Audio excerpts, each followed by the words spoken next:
Assalamualaikum warahmatullahi wabarakatuh. Alhamdulillah, selalu kita panjatkan puja dan puji kita kehadirat Allah Subhanahu wa taala. Zat yang Maha Kuat, Maha Perkasa, Maha Adil, yang telah menciptakan semua yang di langit, semua yang di bumi, semua yang di kedalaman lautan, terjangkau atau tidak terjangkau oleh mata manusia. Karena memang kata rahasianya adalah la ilaha illallah, la ma'budu bihaqqin illallah. Tidak ada Tuhan yang berhak disembah di langit dan di bumi kecuali Allah. Dan zat yang maha tinggi dan maha pemurah ini telah menggantungkan segala kebutuhan kita dengan memuji namanya Alhamdulillah. Maka sangat wajar kalau kita selalu memanjatkan puji syukur ini kepadanya. Dan kita panjatkan salawat dan taslim kepada Nabi besar Muhammad sallallahu alaihi wasallam, manusia terbaik yang telah dipilih oleh Sang Pencipta Allah, dan Sang Pencipta Allah bersama malaikatnya juga mengucapkan salam hormat kepada beliau, serta telah ditutup risalah kenabian dan kerasulan dan membaca salawat untuk beliau dijadikan ibadah oleh Sang Pencipta. Seperti biasa teman-teman sekalian, sebulan sekali semoga Allah berkahi, dan di Sabtu kedua ini kita membahas lanjutan serial sahabat, dan kita masuk pada sore hari ini menjelang maghrib insyaallah sahabat yang mulia Sa'ad bin Mu'adz radhiyallahu anhu. Kita akan memulai bahasan kita ini dengan sabda Nabi SAW pada saat Sa'ad bin Mu'adz radhiyallahu anhu meninggal dunia. Kata beliau pada saat melihat jenazahnya, "Hadzal ladzi taharraka lahu al-'arsy wa futihat lahu abwabus sama' wa syahidahu 70,000 minal malaikah." Hadis sahih. Inilah laki-laki yang arsy Allah bergoncang karena kematiannya. Pintu-pintu langit dibuka untuknya dan 70,000 malaikat hadir atau menghadiri jenazahnya. Sabda Nabi SAW ini sudah cukup memberikan gambaran kepada kita tentang siapa figur yang akan kita bahas. Belum pernah ada satupun di kalangan sahabat ridwanullahi alaihim yang memiliki kelebihan seperti ini. Pada saat meninggal, arsy-Nya Allah bergoncang dan juga seluruh pintu langit dibuka untuknya, serta dihadiri jenazahnya dengan 70,000 malaikat. Dan akan kita sebutkan nanti pada saat membahas kematiannya radhiyallahu anhu, gimana para sahabat merasa jenazahnya sangat ringan. Maka kata Nabi SAW, bagaimana tidak, sementara para malaikat berlumba-lumba memikul jenazahnya radhiyallahu anhu. Dari sabda Nabi SAW ini teman-teman sekalian, kita seperti apa yang diucapkan oleh penulis sebenarnya di sini, dia mengatakan betul-betul kita membahas sebuah atau seseorang yang tidak bisa lagi pena menulis tentang sejarahnya. Tidak bisa lagi kata-kata mengukir sejarah hidupnya. Manusia yang luar biasa. Arsy-Nya Allah bisa bergoncang dengan kematiannya. Sesuatu yang luar biasa. Kalimat ini bobotnya sangat berat kalau dalam bahasa Arab ya. Mungkin karena kita tidak terbiasa di Indonesia menggunakan bahasa-bahasa seperti ini sehingga kita tidak terlalu menganggapnya punya bobot. Tapi bagi orang Arab ada beberapa kalimat yang punya bobot tinggi. Seperti dibahasakan misalnya wa anta, sementara kamu itu adalah kamu. Maksudnya kamu ini siapa? Orang yang punya kelebihan yang sangat banyak. Mungkin dalam bahasa Indonesia tidak dipakai, tapi kalau orang Arab mengatakan pada temannya seperti ini, berarti temannya itu luar biasa. Sama juga dengan kalimat-kalimat seperti ini, kalimat yang sangat tinggi sekali. Waktu dia meninggal, arsy-Nya Allah tergoncang, pintu-pintu langit dibuka, kemudian juga dihadiri oleh 70,000 malaikat jenazahnya. Belum lagi nanti akan banyak sekali yang kita sebutkan, kelebihan-kelebihan radhiyallahu anhu di mana kuburan tidak menjepit tubuhnya, dan juga sapu tangannya lebih baik daripada dunia dan seluruh isinya nanti di surga. Baik, kita akan mulai teman-teman sekalian dengan sahabat yang mulia Sa'ad bin Mu'adz yang berasal dari suku Aus di Madinah, dan beliau adalah kepala suku Aus. Dan Aisyah radhiyallahu anha memuji, mengatakan thalathatun min banil Ash'al. Ash'al adalah istilah bagi suku Aus dan Khazraj, atau lebih dekat suku Aus sendiri. Karena yang kita sering baca dalam Al-Quran, Muhajirin wal Ansar. Kalimat muhajirin adalah istilah bagi sahabat yang hijrah dari Mekah, dan Ansar adalah yang bermukim di Madinah. Ini Ansar punya dua suku, induk, Aus dan Khazraj. Aus terkenal dengan keberaniannya dalam peperangan. Khazraj terkenal dengan pertaniannya, kehebatan mereka dalam mengelola perkebunan kurma dan seterusnya. Tapi yang jelas, beliau ini adalah kepala suku Aus. Kata Aisyah anha, 3 orang dari suku Aus ini, la ahadan afdala minhum. Tidak ada orang yang mengalahkan mereka. Tentu informasi dari Aisyah anha ini adalah dari Nabi SAW. Karena Aisyah menyampaikan kepada umat tentang apa yang Nabi sampaikan kepada beliau, dan beliau sampaikan kepada kita tentang kedudukan 3 orang ini. Sa'ad bin Mu'ad, yang paling pertama Sa'ad bin Mu'ad, yang kedua wa Usaid bin Hudhair, dan Usaid bin Hudhair, wa Abbad bin Bishr, dan Abbad bin Bishr. Dan ini bagi teman-teman yang pegang buku ada di halaman 134. Juga Ibnu Qayyim mengatakan, fil ansari Sa'ad bin Mu'ad bimanzilati Abu Bakar As-Siddiq fil muhajirin. Di kalangan Ansar di Madinah ada orang yang bernama Sa'ad bin Mu'ad, kedudukannya sama dengan Abu Bakar As-Siddiq dari kalangan muhajirin. Sabbun nasu lahu la yadurru jihadu. Semua cacian orang terhadapnya tidak akan berpengaruh dan mengubah jihadnya di jalan Allah. La yadurru jihadu fi sabilillah wasyahadatu fi akhir hayatihi, dan juga mati syahid di akhir hidupnya. Maqdamullahi wa rasulih fauqa ridha makhluk, dan selalu mendahulukan Allah dan Rasulnya di atas ridha makhluk-makhluk. Hakama bihukmillahi min fauqi sab'a samawat, dan dialah satu-satunya hamba Allah yang telah berhukum, maksudnya dari kalangan selain nabi-nabi, yang telah berhukum sebuah hukum yang tepat seperti hukumnya Allah dari atas di atas 7 lapis langit. Wa Jibril nazala liyukhbira am mautihi, dan begitu pula Jibril turun untuk memberitahukan kepada Nabi SAW tentang kematiannya. Walidha taharlaka lahul arsh, dan karena itulah arshnya Allah bergoncang karenanya. Teman-teman sekalian, Sa'ad bin Mu'ad memiliki banyak sekali peran, tapi kita akan mulai dengan masuk Islamnya. Pada saat Nabi SAW mengutus Mus'ab bin Umair radhiyallahu anhu, sebagaimana sudah kita pernah bahas panjang lebar kisah Mus'ab radhiyallahu anhu, salah satu dai Nabi SAW ke Madinah dan juga pemimpin pemegang panji di perang Uhud yang terbunuh mati syahid. Beliau sama Hamzah radhiyallahu anhu majma'in adalah manusia yang termuliakan di perang Uhud. Pada saat lagi datang ke sana, Mu'adz bin Jabal radhiyallahu anhu, lalu beliau berdakwah, dan termasuk yang beliau sudah dakwah adalah Sa'ad ibn Zurarah, ya, atau As'ad ibn Zurarah tepatnya. As'ad ibn Zurarah radhiyallahu anhu. As'ad ibn Zurarah ini sepupunya Sa'ad ibn Mu'ad. As'ad ibn Zurarah ini, asal teman-teman tahu, beliau lah orang yang pertama setelah masuk Islam mendirikan Jumat pertama di Madinah. Dan beliau mendirikan Jumat pertama di rumahnya karena belum ada masjid. Nabi SAW masih di Mekah. Dan pada saat itu berkumpul 40 orang di rumahnya bersama beliau. Lalu beliau mendirikan sholat. Dan dari situ ulama mengeluarkan sebuah hukum syar'i. Kalau belum ada masjid, kemudian ada orang mau mewakafkan rumahnya jadi masjid, maka bisa jadi masjid tiba-tiba. Gitu kan? Karena memang dia boleh mewakafkannya. Seperti kita punya sebuah masjid, rumah sudah tidak dihuni, lalu kita mengatakan ini jadi masjid aja. Diniatkan begitu karena Allah, lalu dijadikan sebagai tempat sholat 5 waktu, dikumandangkan azan, maka menjadi hukum masjid. Walaupun dari awal belum diganti menjadi masjid, karena terambil, atau salah satunya hukumnya diambil dari perilaku As'ad bin Zurarah radhiyallahu anhu. As'ad bin Zurarah ini masuk Islam di tangan Mus'ab bin Umair, kemudian dia mendirikan Jumat pertama 40 orang, tetapi yang perlu digarisbawahi, ulama meluruskan tentang pemahaman sebagian orang mengatakan kalau Jumat syaratnya harus 40 orang karena As'ad bin Zurarah melakukannya 40 orang, padahal ulama hadis membahas mengatakan 40 orang itu karena pada saat itu memang cuma 40 orang yang ikut Jumat ya, sementara pendapat yang kuat Jumat itu bisa dilakukan walaupun bersama 2 orang saja, hukum sholat berjamaah. Tentu ini pendapat, ya, ini pendapat di antara ulama. Kalau ada yang mengatakan memang tetap berpegang pada 40 orang itu adalah hak mereka, gitu kan? Tetapi di sini kita menyampaikan khilaf di antara para ulama. Baik. Ibnu Ishaq meriwayatkan bahwa As'ad bin Zurarah membawa Mus'ab bin Umair ke kampung Bani Abdil Ash'al atau suku Aus tadi, dan juga kampung Bani Zafar. Ya. Sa'ad bin Mu'ad adalah sepupu As'ad bin Zurarah. Kemudian As'ad pun mengajak Mus'ab masuk ke dalam kebun milik Bani Zafar. Kemudian di sana ada sebuah sumur namanya Marak. Terjadilah dialog antara Mus'ab bin Umair radhiyallahu anhu, dai Nabi SAW yang didampingi oleh As'ad bin Zurarah dengan orang-orang suku Ash'al ini. Gak lama kemudian cukup banyak sekali di antara mereka yang tertarik dengan dakwah Mus'ab karena Mus'ab menyampaikan agar mereka tidak menyekutukan Allah, memperkenalkan siapa itu Allah, bagaimana Rasulullah SAW sudah jelas disebutkan dalam Taurat dan Injil, ciri-cirinya seperti ini dan dia telah membawa kebenaran, inilah ajarannya. Waktu itu ada 2 suku, kepimpinan suku Ash'al atau Aus, Sa'ad bin Mu'ad yang akan jadi tokoh kita ini dengan Usaid bin Hudhair. Sa'ad bin Mu'ad berkata kepada Usaid, wahai Usaid, karena Usaid wakilnya, wahai Usaid, sungguh celaka kita kalau kita membiarkan orang itu, maksudnya Mus'ab bin Umair, datang lalu mempengaruhi suku kita kepada ajaran agama yang baru yang kita belum tahu sama sekali. Pergilah dan hardiklah keduanya, berhentikan si Mus'ab bin Umair dan sepupu saya sendiri yang bernama As'ad bin Zurarah. Kalau bukan karena saya punya hubungan kerabat dengan As'ad, maka saya otomatis akan menghukumnya langsung.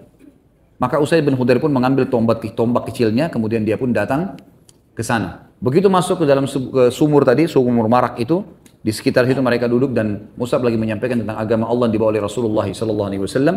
Maka berkatalah Usaid dari jauh, wahai kalian, ditunjuklah kepada Mus'ab dan As'ad. Apakah kalian tidak takut dan tidak malu membawa ajaran yang tidak jelas kepada kami, kemudian mengajak kaum kami tanpa izin kami?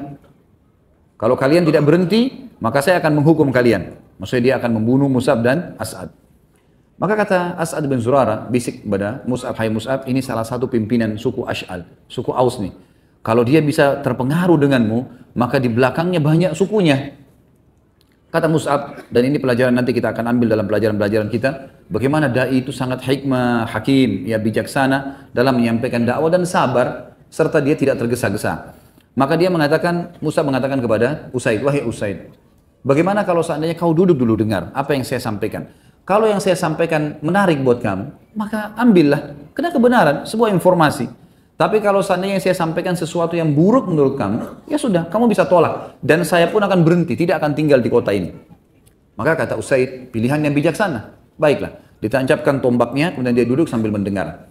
Baru mendengar beberapa saat, kata As'ad bin Zurarah, demi Allah kami melihat cahaya Islam di wajahnya. Karena dia sangat tenang, dia mendengarkan, dia khusyuk. Seperti orang di majelis ilmu kadang-kadang memang kelihatan orang yang mau mengambil ilmu, dia konsentrasi, dia nggak tidur, dia nggak sibuk dengan kegiatan yang lain. Memang dia mau cari ilmunya, apa manfaatnya, tanpa melihat siapa yang berbicara. Karena yang penting ada manfaat apa yang saya dapatkan, karena ini sebenarnya maslahatnya buat individu, buat masing-masing kita.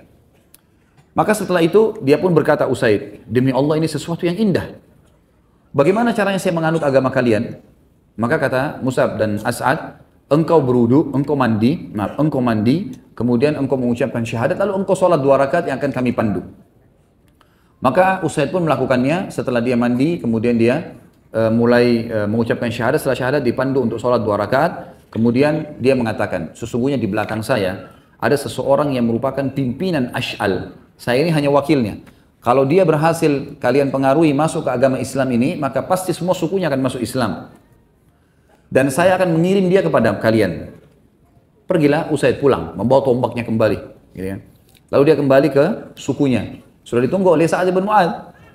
Waktu itu Sa'ad bin Mu'adz masih dalam keadaan kafir. Lalu dia mengatakan kepada sukunya, demi Allah, Usaid kembali kepada kalian bukan seperti wajah pertama dia pergi. Tadinya dia emosi, sekarang malah kenapa kelihatan kok sangat tenang. Gitu.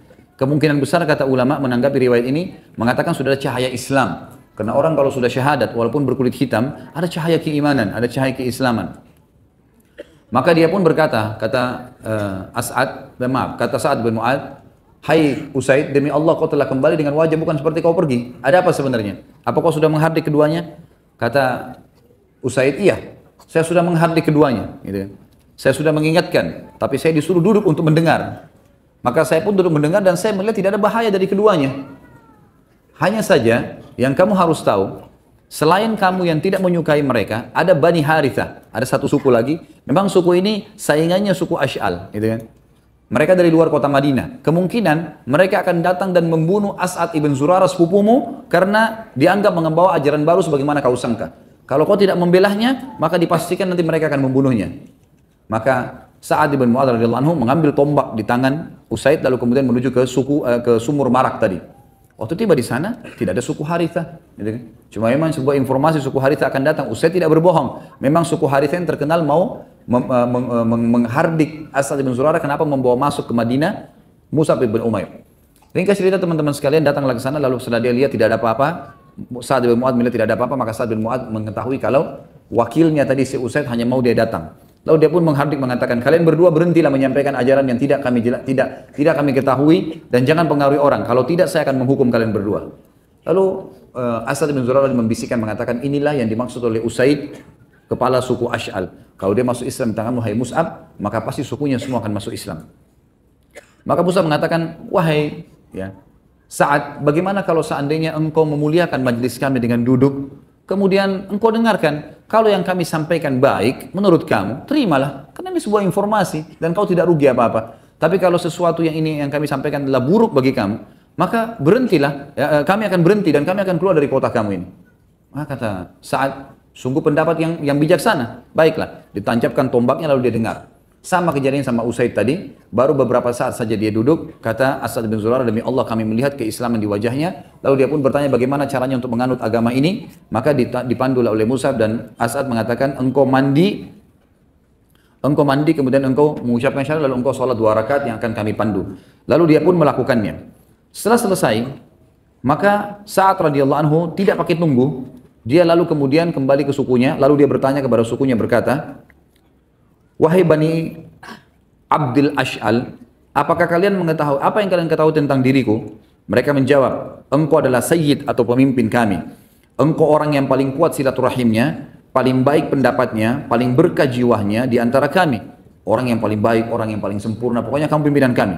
Kata Sa'ad, sesungguhnya perkataan kalian semua, laki-laki dan perempuan adalah haram atasku hingga kalian semua beriman kepada Allah dan Rasulnya.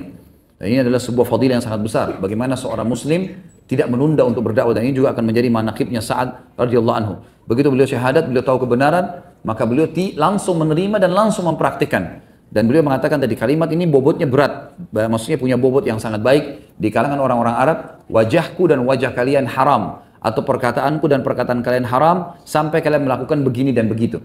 Makanya kata Sa'ad radhiyallahu anhu, perkataan kalian laki-laki dan perempuan haram, tidak boleh bicara sama saya sampai kalian semua beriman pada Allah dan Rasulnya. Maka dalam riwayat ini dikatakan, kata Sa'ad, Mus'ab bin Umair radhiyallahu anhu dan Asad bin Zurarah berkata, demi Allah, sore tidak datang di perkampungan Bani Ash'al kecuali semua orang baik laki-laki maupun wanita telah masuk Islam, sehingga tidak ada satu perkampungan dari perkampungan orang-orang Ansar kecuali di sana sudah ada laki-laki dan perempuan yang beriman. Dan ini disebutkan dari halaman 134, kisahnya panjang lebar, sampai halaman 137 tentang bagaimana masuk Islamnya Sa'ad ibn Mu'adz radhiyallahu anhu. Semenjak masuk Islam, Sa'ad pun terlihat beliau selalu berbahagia dan selalu hadir di samping Nabi SAW, dan beliau selalu saja berusaha untuk mengambil ilmu, petunjuk, dan juga akhlaknya. Dan beliau mencintai Nabi SAW di atas segala-galanya, karena beliau telah berikrar di hadapan Nabi SAW akan mengorbankan seluruh hartanya dan juga keluarganya, bahkan sukunya, untuk membela Nabi SAW. Sekarang kita masuk teman-teman sekalian ke manaqib, kelebihannya Sa'ad bin Mu'adz radhiyallahu anhu, dan ini juga kita akan beratkan ke beberapa poin saja, tapi garis-garis induknya. Yang pertama tentu pujian Nabi SAW tadi tentang Sa'ad, masalah keimanannya, bagaimana arsy-Nya Allah goncang, dan nanti akan kita bahas masalah arsy goncang itu, pendapat Imam Nawawi tentang menukil beberapa pendapat ulama apa yang dimaksud dengan tergoncang arsy-Nya Allah. Kemudian juga dibukakan baginya pintu-pintu langit, artinya ruhnya langsung diterima oleh Allah, dan juga dihadiri jenazahnya dengan 10.000 atau 70.000 malaikat. Kemudian yang kedua manaqibnya adalah selain pujian Nabi SAW untuknya, maka perkataan yang sangat luar biasa pada saat akan terjadi perang Badar. Jadi perang Badar teman-teman terjadi di tahun 2 Hijriah. Sebabnya adalah ada kafilah Quraisy. Ini sudah pernah saya sampaikan di beberapa rumah yang lalu, tapi saya ulangi lagi karena kejadiannya hampir sama. Ada beberapa kepala suku Quraisy, diantaranya Abu Sufyan, Abu Lahab, Abu Jahal, Umayyah bin Khalaf, gitu kan, Al-Walid bin Uqbah, ya, Uqbah bin Amir dan seterusnya. Orang-orang ini pada saat banyak sahabat-sahabat Nabi hijrah ke Madinah, mereka kepala-kepala suku ini memperebutkan harta-harta muslimin, dibagi di antara mereka. Setelah diperebutkan, lalu dijual oleh mereka, rumahnya dijual, masyarakat Mekah yang lain beli, mereka dapat duit banyak dari hasil rampasan hartanya muslimin. Ternyata uang-uang mereka yang dari muslimin ini dipakai untuk belanja barang-barang di negeri Syam, didampingi oleh Abu Sufyan, dan waktu itu didampingi di kafilah ini didampingi dengan 200 pasukan berkuda. Pergilah mereka ke sana. Nabi SAW dengar tentang kasus kafilah ini dari uang muslimin, dan mereka di sini memang harta itu milik pimpinan-pimpinan Quraisy. Maka beliau pun mengiklankan di Madinah, siapa yang ingin keluar silahkan, tapi tidak ada paksaan. Waktu itu bukan paksaan jihad yang fardu ain. Siapa yang mau keluar silahkan ikut dengan saya untuk menghalang kafilah Quraisy. Banyak di antara sahabat yang belum ikut pada saat itu karena baru-baru masuk Islam. Jadi kurang lebih terkumpul 313 orang, 314 bersama Nabi SAW. Mereka keluarlah ke sana dengan pakaian yang sangat sederhana. Banyak di antara mereka tidak pakai baju besi, banyak yang tidak bawa perisai, banyak yang tidak bawa topi besi. Mereka hanya sekedar keluar dengan pedang karena yang dihadangi cuma kafilah. Dianggap sesuatu yang ringan gitu. Karena 200 orang yang jaga, sementara pasukan muslimin 314 orang, gitu kan. Apalagi dipimpin oleh Nabi SAW, keluarlah mereka.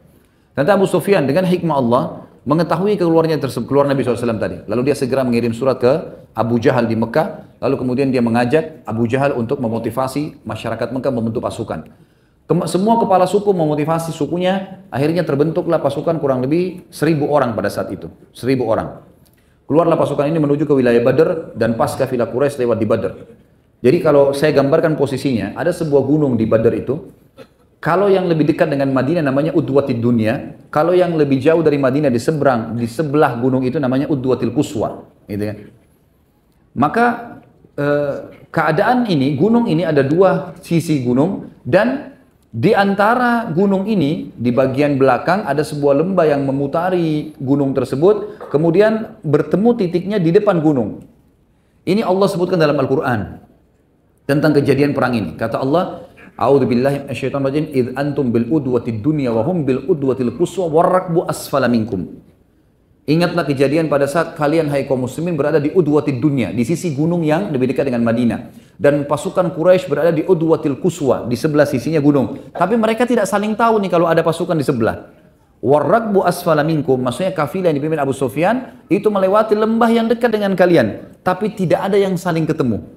Pasukan Quraisy tidak tahu kalau kafilah Abu Sufyan lewat di dekatnya, ya, lembah. Mereka juga tidak tahu ada pasukan muslimin tidak tahu kalau di sebelah ada pasukan Quraisy, tidak tahu juga kalau kafilah Abu Sufyan lewat di situ. Dan Abu Sufyan tidak tahu kalau dua pasukannya sudah ada di posisi situ. Dan kata para ulama tafsir, memang betul-betul perang Badar Allah Subhanahu wa taala punya campur tangan di situ untuk menjadikan perang itu terjadi. Ringkas cerita, Abu Sufyan selamat. Abu Sufyan pun mengirim surat ke Mekah, tapi pasukan sudah terlanjur keluar, gitu kan? Kalau kami sudah selamat dan seterusnya, dikirim surat lagi ke pasukan orang-orang Quraisy. Abu Jahal bilang kita nggak boleh kembali. Walaupun kafilah sudah selamat, kita sudah sampai di sini, sudah dekat nih. Kita harus serang Madinah. Nabi SAW juga dengan hikmah Allah mendapatkan informasi kalau Quraisy sudah ada. Terjadilah beberapa kasus waktu pada saat itu yang saya tidak jelaskan sekarang tentang perang Badar, cukup panjang. Antum bisa ikutin di ceramah tentang Sirah Nabawiyah perang Badar. Bagaimana Abu Sufyan bisa tahu kalau ada pasukan muslimin kena dari kotoran unta mereka. Karena satu-satunya masyarakat Arab pada saat itu yang memberikan makan unta mereka kurma hanya penduduk Madinah, gitu kan? Karena kurma dianggap makanan mahal pada saat itu dan makanan kelasnya banyak dan memang makanan yang favorit. Ya. Mereka tidak berikan makanan itu kepada hewan mereka, tapi orang Madinah karena banyak sekali kebun kurmanya, jadi mereka memberikan kurma makanan unta mereka. Nah di kotorannya unta itu keluar biji-biji kurma. Abu Sufyan pada saat itu waktu dia mau menyisir lokasi di sekitar situ, dia menemukan ada kotoran-kotoran unta yang di sekitar gunung itu. Dan ditemukan kotoran unta itu pada saat dikorek-korek sama dia, keluar ada biji-biji kurma. Maka dari situ dia tahu kalau ini adalah unta pasukan muslimin. Gitu kan. Dia pun akhirnya berjaga-jaga, si Abu Jahal ini yang keluar, Abu Sufyan sudah selamat tadi. Abu Jahal yang keluar, kemudian Abu Jahal pun ya memberitahukan pasukannya kalau di sini sudah ada muslimin. Nabi SAW juga dapat wahyu kalau memang sudah ada pasukan Quraisy di sebelah. Lalu Nabi SAW kumpul dengan para sahabat. Ini sekarang keluar kita targetnya kan kafilah. Kafilah Allah beritakan sudah selamat. Kalau kita kejar sudah jauh, nggak keburu. Mereka sampai ke Mekah kita belum sempat mengejarnya. Kemudian pasukan Quraisy keluar 1.000 orang. Sudah ada di sebelah gunung kita nih, sebelah kita. Kita kalau naik gunung ini nengok ke belakang, ke sebelah sudah kelihatan. Artinya kita juga tinggal mutar, kita sudah bisa perang sama mereka. Allah memberikan pilihan pada kalian. Bagaimana? Berikan pendapat kalian. Maka pada saat Nabi SAW menyampaikan masalah itu, berdirilah Abu Bakar radhiyallahu anhu mengatakan, ya Rasulullah, kami ini beriman kepada Anda dalam segala hal, suka dan duka. Maka bawalah kami kemana saja. Anda mau kami berperang, kami ikut. Kejar kafilah, kami ikut. Lawan pasukan Quraisy, kami ikut. Pulang ke Madinah, kami ikut. Bebas. Maka Nabi SAW mengatakan terima kasih kepada Abu Bakar. Lalu Abu Bakar disuruh duduk. Bagaimana pendapat kalian? Kata Nabi SAW. Umar lagi berdiri, mengucapkan kalimat yang sama dengan Abu Bakar. Kalimat motivasi yang, ya Rasulullah, bawa kemana saja kami siap. Kata Nabi SAW, baik, terima kasih. Suruh duduk Umar. Kemudian kata Nabi SAW tanya lagi, hai muslimin, berikan pendapat. Berdiri lagi Mikdad. Ini semua sahabat-sahabat yang mulia. Mikdad mengatakan juga kalimat yang sama. Nabi SAW masih saja, karena ini semua orang-orang ini dari orang muhajirin. Orang muhajirin wajar mau melawan. Kenapa? Karena memang ini musuh mereka dari Mekah. Secara kejiwaan begitu. Ya. Maka Nabi SAW ingin yang menjawab ini sekarang orang-orang Ansar yang tadinya akadnya dengan Nabi SAW di Mekah, waktu Bai'at Aqabah, pertama sekali orang-orang Ansar ini masuk Islam di Mekah, itu mereka sepakat membela Nabi SAW di Madinah, di kota mereka. Di luar kota ini belum ada kesepakatan akad nih. Mereka siap berkorban untuk Nabi SAW, menyambut Nabi SAW di Madinah. Kalau Madinah diserang, mereka mengorbankan jiwa mereka. Tapi di luar Madinah belum ada akad, belum ada kesepakatan. Maka Nabi SAW mengatakan, hai muslimin, hai manusia, berikan pendapat. Waktu itu Sa'ad bin Mu'adz radhiyallahu anhu pimpinan orang Ansar. Dan beliau, suku Aus ini secara khusus, suku terkenal militernya Madinah pada saat itu. Suku militer. Khazraj tadi saya bilang lebih banyak kepada petani-petaninya, gitu kan, pedagang-pedagangnya. Maka berdiri Sa'ad bin Mu'adz mengatakan, ya Rasulullah, sepertinya anda ini menyinggung kami. Sepertinya anda ini menyinggung kami. Dan ini disebutkan banyak sekali riwayat. Saya akan bacakan di sini teman-teman sekalian supaya lebih jelas. Maka Sa'ad bin Mu'adz pun pemegang panji orang-orang Ansar sekaligus panglima mereka mengerti maksud Nabi SAW. Maka dia berkata, demi Allah, sepertinya anda menginginkan kami wahai utusan Allah. Nabi SAW mengatakan, benar. Ini gak gampang. Orang dari Madinah tidak ada hubungannya sama harta, tidak ada hubungannya sama orang-orang Mekah, terus kemudian disuruh perang. Apalagi masih awal-awal Islam, ini baru tahun 2 Hijriah. Baru 1 tahun yang lalu, istrinya Nabi SAW masuk ke Madinah, gitu kan. Maka beliau mengatakan, kami telah beriman kepada anda, kami bersaksi bahwasanya apa yang anda bawa adalah kebenaran. Kami telah memberikan anda janji dan ikrar kami untuk mendengar dan mematuhi. Maka majulah, wahai utusan Allah, karena apa yang anda, kepada apa yang anda inginkan. Demi zat yang telah mengutus anda dengan kebenaran, seandainya anda membawa kami ke lautan, lalu anda menyeberanginya, niscaya kami akan menyeberangi bersama anda. Tidak seorang pun dari kami akan tertinggal. Kami tidak takut jika esok hari bertemu dengan musuh kami. Kami adalah orang-orang yang sabar pada saat perang dan teguh di medan laga. Semoga Allah memperlihatkan apa yang menenangkan anda. Maka bergeraklah bersama kami di atas keberkahan dari Allah. Jadi tentu pola bicaranya bukan seperti ini ya. Ini di kancah peperangan dan sebagian ulama ada yang menukil dalam buku-buku sejarah mengatakan kalau Sa'ad bin Mu'adz dengan semangat mengatakan kalimat ini dengan intonasi suara yang sangat luar biasa memberikan motivasi buat Nabi SAW dan muslimin terutama sukunya untuk ikut berperang. Dalam riwayat yang lain bahwasanya Sa'ad bin Mu'adz berkata kepada Nabi SAW, mungkin anda khawatir orang-orang Ansar akan berkeyakinan bahwa kewajiban mereka hanyalah menolong anda di negeri mereka. Sungguh, aku berkata atas nama orang-orang Ansar dan aku menjawab juga atas nama mereka. Berangkatkanlah kemanapun anda inginkan. Sambunglah ikatan orang yang anda inginkan. Putuskanlah ikatan orang yang anda inginkan. Ambillah dari harta kami apa yang anda inginkan. Berikanlah kepada kami apa yang anda inginkan. Apa yang anda ambil dari kami, lebih kami cintai daripada anda tinggalkan. Perintah apapun yang anda katakan keputusan kami, selalu mengikuti perintah anda. Demi Allah, seandainya anda berjalan hingga anda tiba di ujung bumi ini, niscaya kami akan mengikuti anda. Demi Allah, seandainya anda membawa kami ke lautan, lalu anda meraunginya, niscaya kami akan mengikuti anda. Tentu statement ini teman-teman sekalian adalah statement yang sangat bermakna pada saat itu. Kenapa? Karena dari 314 pasukan Nabi SAW, itu setengahnya orang Ansar. Setengahnya orang Ansar. Artinya kalau mereka pada saat itu mengatakan kami tidak mau ikut, maka bukan sebuah pelanggaran. Karena Nabi SAW mengajak musyawarah. Dan target keluar tadinya kafilah. Tapi Sa'ad bin Mu'adz memberikan sebuah kalimat yang jelas. Bukan cuma menghadapi Quraisy ya Rasulullah. Bawa kami ke ujung bumi, kami akan ikut. Ke lautan menyeberang, kami akan turun. Dan tidak ada satu orang pun di antara kami yang berkhianat. Dan kita tahu ada sistem kesukuan. Kalau kepala suku sudah berbicara A, maka semua berbicara A.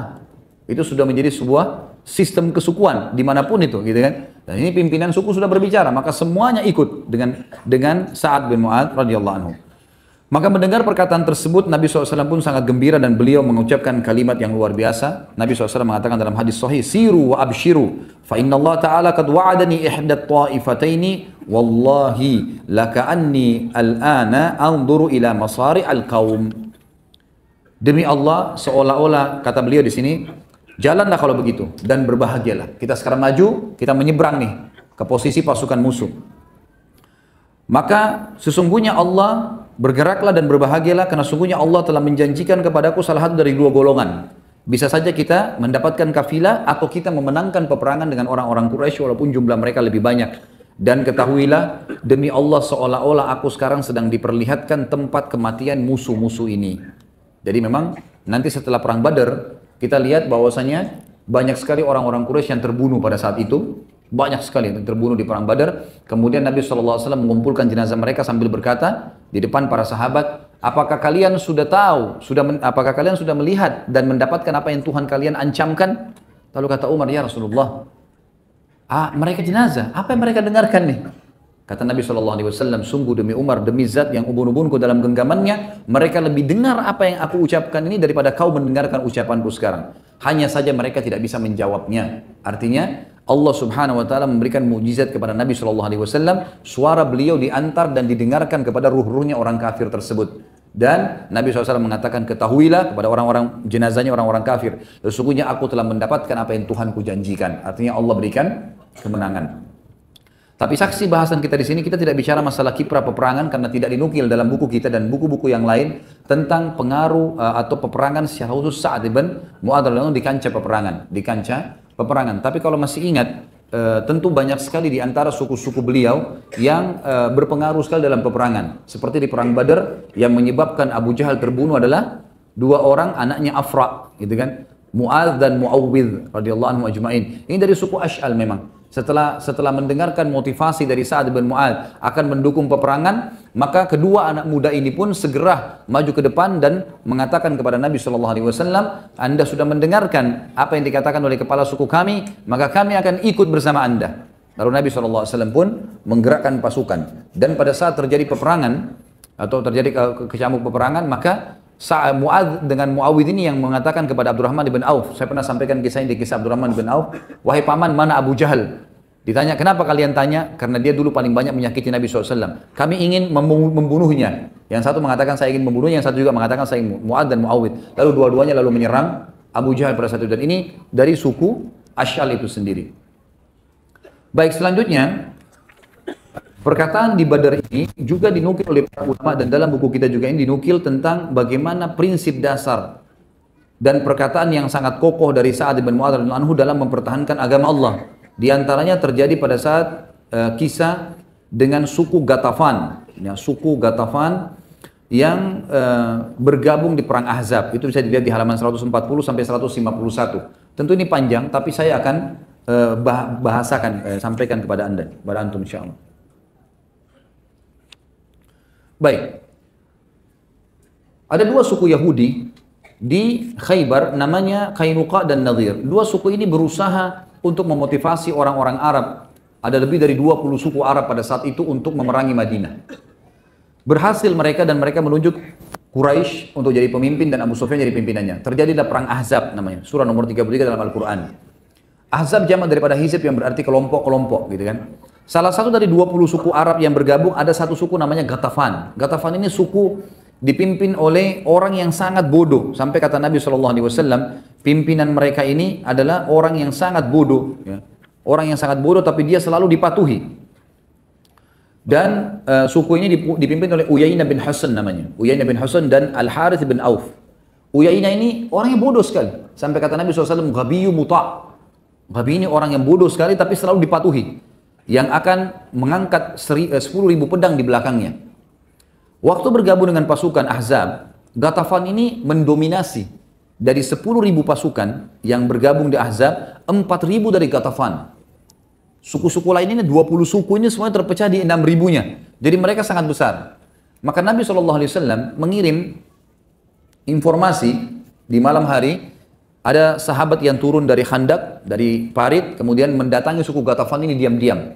Lalu menemui Uyainah bin Hasan dan juga tadi salah satunya Al-Harith bin Auf. Lalu dia mengatakan, Rasulullah SAW ingin bertemu kalian, mau negosiasi, mau ketemu nggak? Oke, mau. Baik, diturunkanlah tangga, pada saat itu dibuat dari tali. Kemudian mereka turun malam hari, mengindap-indap, kemudian sampai masuk ke Madinah. Lalu Nabi SAW temui mereka. Nabi SAW negosiasi. Kata Nabi SAW, di depan dua orang pimpinan Ansar, Sa'ad ibn Mu'adz yang pimpinan Aus ini, dan ada Sa'ad ibn Ubadah, ini pimpinan suku Khazraj. Orang-orang tadi perkebunan, orang-orang perkebunan ini pimpinannya. Dua-duanya. Lalu kata Nabi SAW, wahai Uyainah, pulanglah, bawa pasukanmu yang 4.000 itu, tidak usah ikut-ikutan menyerang Madinah, dan kami akan memberikan untukmu sepertiga dari hasil Madinah. Hasil Madinah kami berikan kepada kamu, sepertiganya. Kalau kami panen kurma, kami akan berikan kepada kamu. Peternakannya juga begitu, sepertiganya. Negosiasi, gitu kan? Silakan kamu ambil, tapi syaratnya kamu bubar, jangan ikut di sini. Pada saat itu Uyainah, karena dia orangnya sangat tamak, dia mengatakan tidak, saya nggak mau. saya akan bergabung dengan pasukan Quraisy. Gitu. Saya akan merebut Madinah, kamu tidak punya kekuatan. Nabi SAW sempat mengatakan, bagaimana kalau setengah Madinah? Setengah Madinah kau ambil, gitu kan? Yang penting kamu bubar. Dia bilang tidak, saya nggak mau, gitu kan? Kalaupun saya mau ambil, maka saya akan ambil seluruh hasil Madinah. Maka Nabi SAW pada saat itu merasa orang ini luar biasa tamaknya. Beliau pun menghadap kepada Sa'ad bin Mu'adz dan Sa'ad bin Ubadah, dua orang ini, dua pimpinan Ansar ini. Bagaimana pendapat kalian? Sa'ad bin Ubadah tahu kalau pimpinan perang di Madinah adalah Sa'ad bin Mu'adz. Jadi dia tidak bicara. Dia kepala suku Khazraj, banyak petani, pengebun gitu kan. Lalu dia bilang, silakan Sa'ad bin Mu'adz sampaikan. Maka beliau pun berkata pada saat itu, Sa'ad bin Mu'adz berkata, wahai Rasulullah, dulu, maksudnya sebelum masuk Islam, suku Ghatafan ini sama-sama kami dalam kemusyrikan. Depannya Uyainah dan Al-Harith, dua-dua pimpinannya. Ini dua orang ini, dan sukunya dulu Ghatafan ini, dulu sama-sama kami di masa jahiliyah. Mereka sama sekali tidak pernah bisa makan sebutir kurma pun dari Madinah, sebutir kurma dari Madinah, kecuali menjadi tamu kami atau beli, transaksi jual beli. Dulu di zaman jahiliyah. Mereka tidak berani sama sekali menyerang Madinah dan tidak pernah bisa mengambil satu butir kurma dari Madinah kecuali jadi tamu, maksudnya terhormat, datang, dilayani, atau transaksi jual beli. Bagaimana setelah kami beriman kepada anda, Allah mengutus kepada anda kepada kami telah beriman kepada Allah dan Rasulnya, dan kami telah meyakini tentang kebenaran Islam, dan anda membimbing kami, lalu kami mau memberikan harta kami kepada mereka, maka kami tidak perlu itu semua. Demi Allah, kami tidak akan memberikan apapun kepada mereka kecuali pedang, sehingga Allah menetapkan di antara kami dengan mereka. Dalam riwayat lain dikatakan, Sa'ad bin Mu'adz sempat berkata, ya Rasulullah, saya ingin tanya, apakah yang anda sampaikan negosiasi sama Ghatafan ini wahyu dari langit sehingga kami batu dan kami tidak punya pilihan lain, atau memang sebenarnya strategi perang yang anda sampaikan? Ini adabnya. Sa'ad bin Mu'adz tanya dulu dalam riwayat ini yang benar, ini yang riwayat yang lebih kuat. Maka kata Nabi SAW, strategi perang. Ini bukan wahyu. Maka kata Sa'ad bin Mu'adz, kalau begitu ya Rasulullah, izinkanlah jemaah ikhwan tolong maju, merapat. Ada penyampaian dari panitia. Tolong merapat tuh. Lebih rapat tolong. Karena di belakang sudah penuh, silakan ke depan dulu. Ya, bisa merapat ke kiri kanan. Dan di daerah gorden, pemisah hijabnya jangan disandarin kalau ada yang sampai ke sana. Jangan sampai gordennya jatuh ke tempat akhwatnya. Baik, merapat. Jazakumullah khair.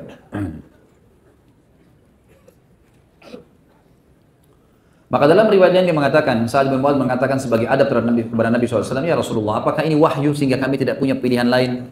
Atau ini adalah strategi perang? Kata Nabi SAW, strategi perang. Strategi perang. Gitu. Maka kata Sa'ad bin Mu'adz, kalau begitu ya Rasulullah, ketahuilah, suku Ghatafan ini di depan pimpinannya, dan dua orang ini ditunjuk, dua orang pimpinan mereka, gitu kan? Yang sudah pakai baju perang, yang memang menganggap mereka akan menang karena 10.000 orang akan menyerang Madinah, dan 10.000 semua penunggang kuda. Kalau kita sekarang 10.000 tank, gitu kan?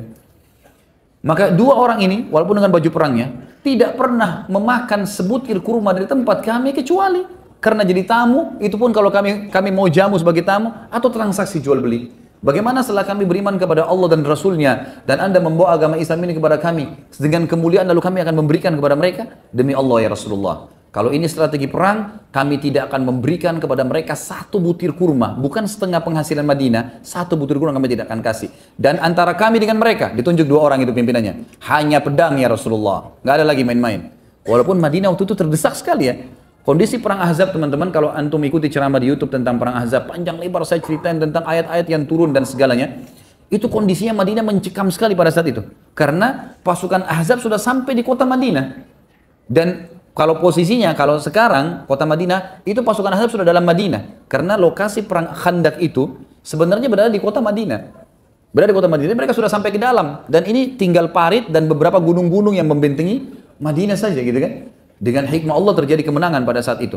Jadi memang mencekam sekali. Sampai Umar mengatakan radhiyallahu anhu, kami pada saat orang-orang Quraisy lagi menyerang, pernah karena mereka mengepung selama 43 hari, 45 hari. Mereka mengepung Madinah. Itu pernah satu hari karena mereka kecewa beberapa hari sampai puluhan hari mereka tidak bisa masuk. Satu hari pernah mereka menyuruh kuda-kuda mereka untuk menyentakkan kaki-kakinya di pinggir parit sehingga tanahnya pada merosot semua ke dalam, gitu kan? Karena kan dalamnya 7 meter, lebarnya sekitar 15 meter, besar sekali kandaknya. Maka mereka buat itu, 10.000 kuda, semua secara serentak menggetak-gentakan kaki mereka sehingga berjatuhanlah tanah sehingga menutupin parit itu.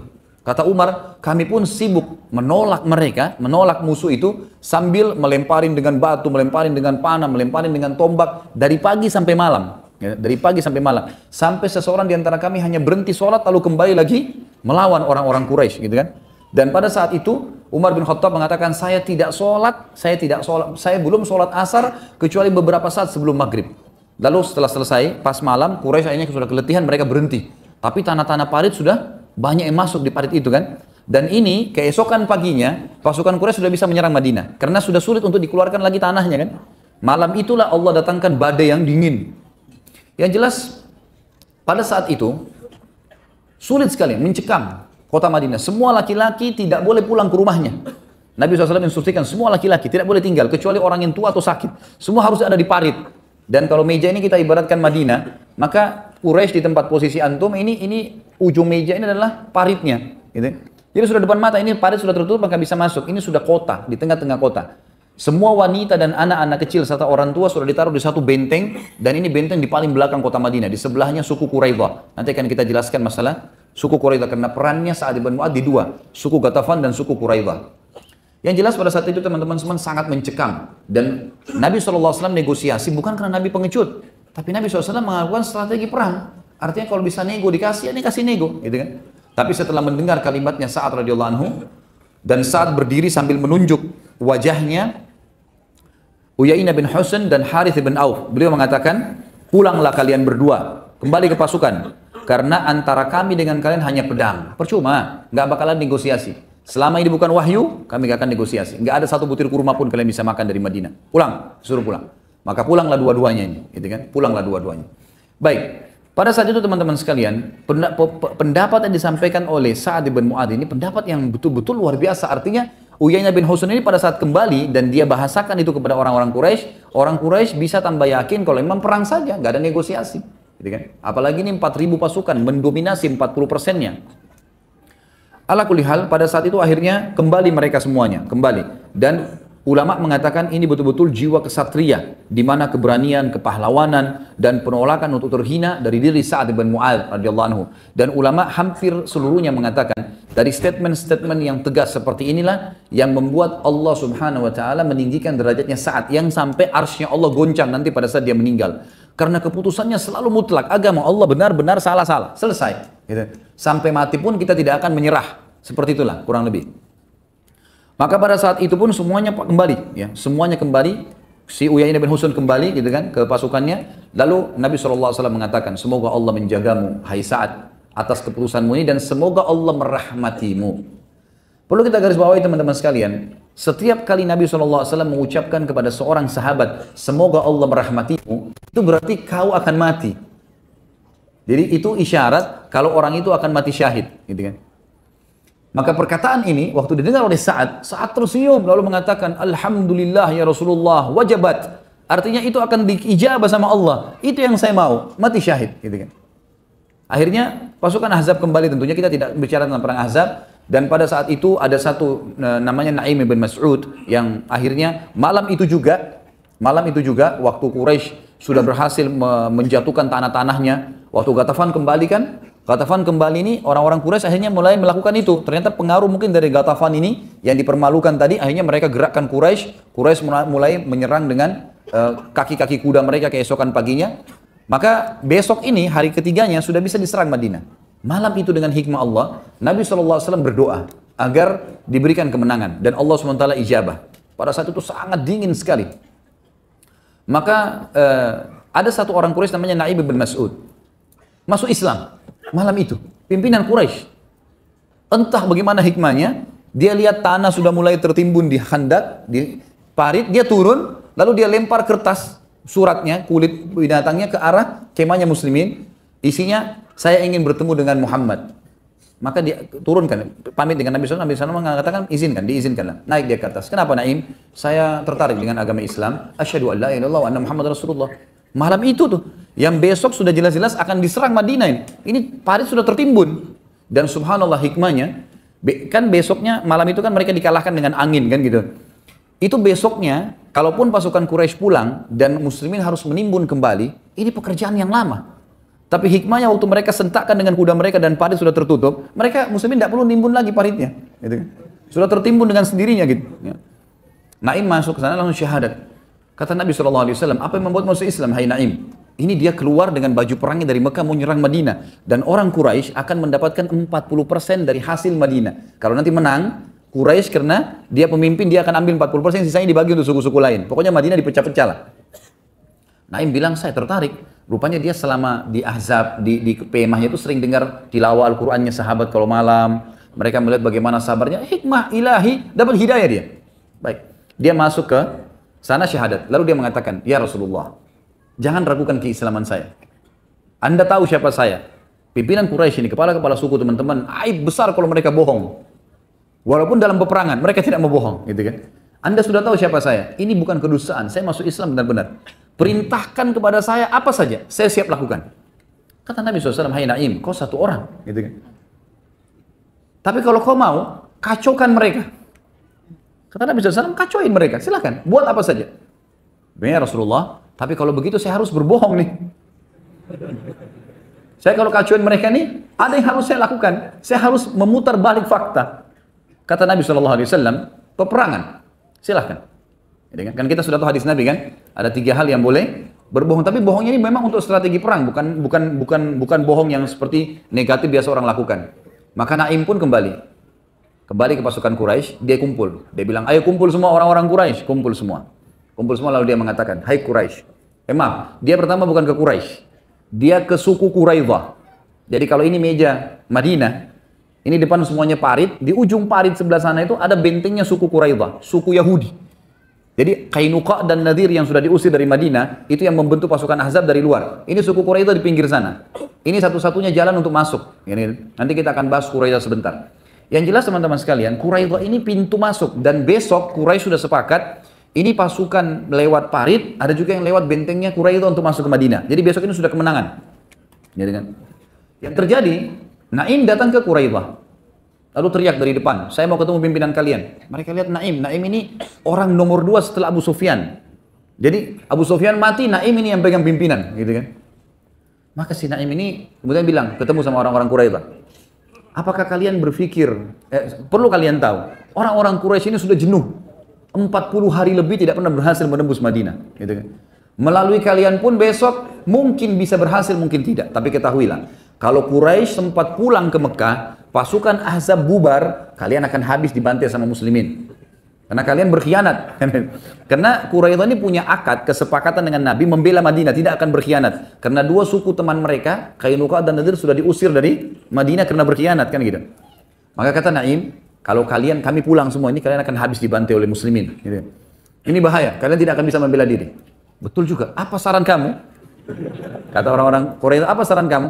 Dia bilang, saran saya, ambil 10 orang Quraisy, minta pimpinan mereka bergabung di pasukan kalian untuk nyerang besok. Supaya kalau Quraisy lari, mereka tidak berani lari karena ada 10 pimpinannya di sini. Kata orang-orang Quraisy, benar juga, baiklah kalau gitu, kita akan lakukan. Naim bilang, baik, saya pamit. Dia keluar, dia nggak nunggu nih, dia keluar, dia kembali ke pasukan Ahzab, ketemu Abu Sufyan. Ada berita penting, ayo kumpul semua. Kumpul semua, lalu kata Naim, bagaimana kedudukan kalian, kedudukan saya di sisi kalian? Oh, kau pimpinan kami, kamu begini, kamu begitu. Siapa yang tidak percaya? Kalian tahu kan bagaimana musuhnya saya sama Muhammad? Oh iya, ini orang paling musuh, gitu kan?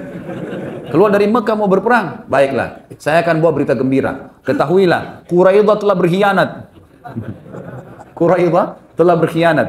Mereka mau memperbaharui akadnya dengan Muhammad. Karena mereka takut kalau kalian pergi, mereka akan dibantai.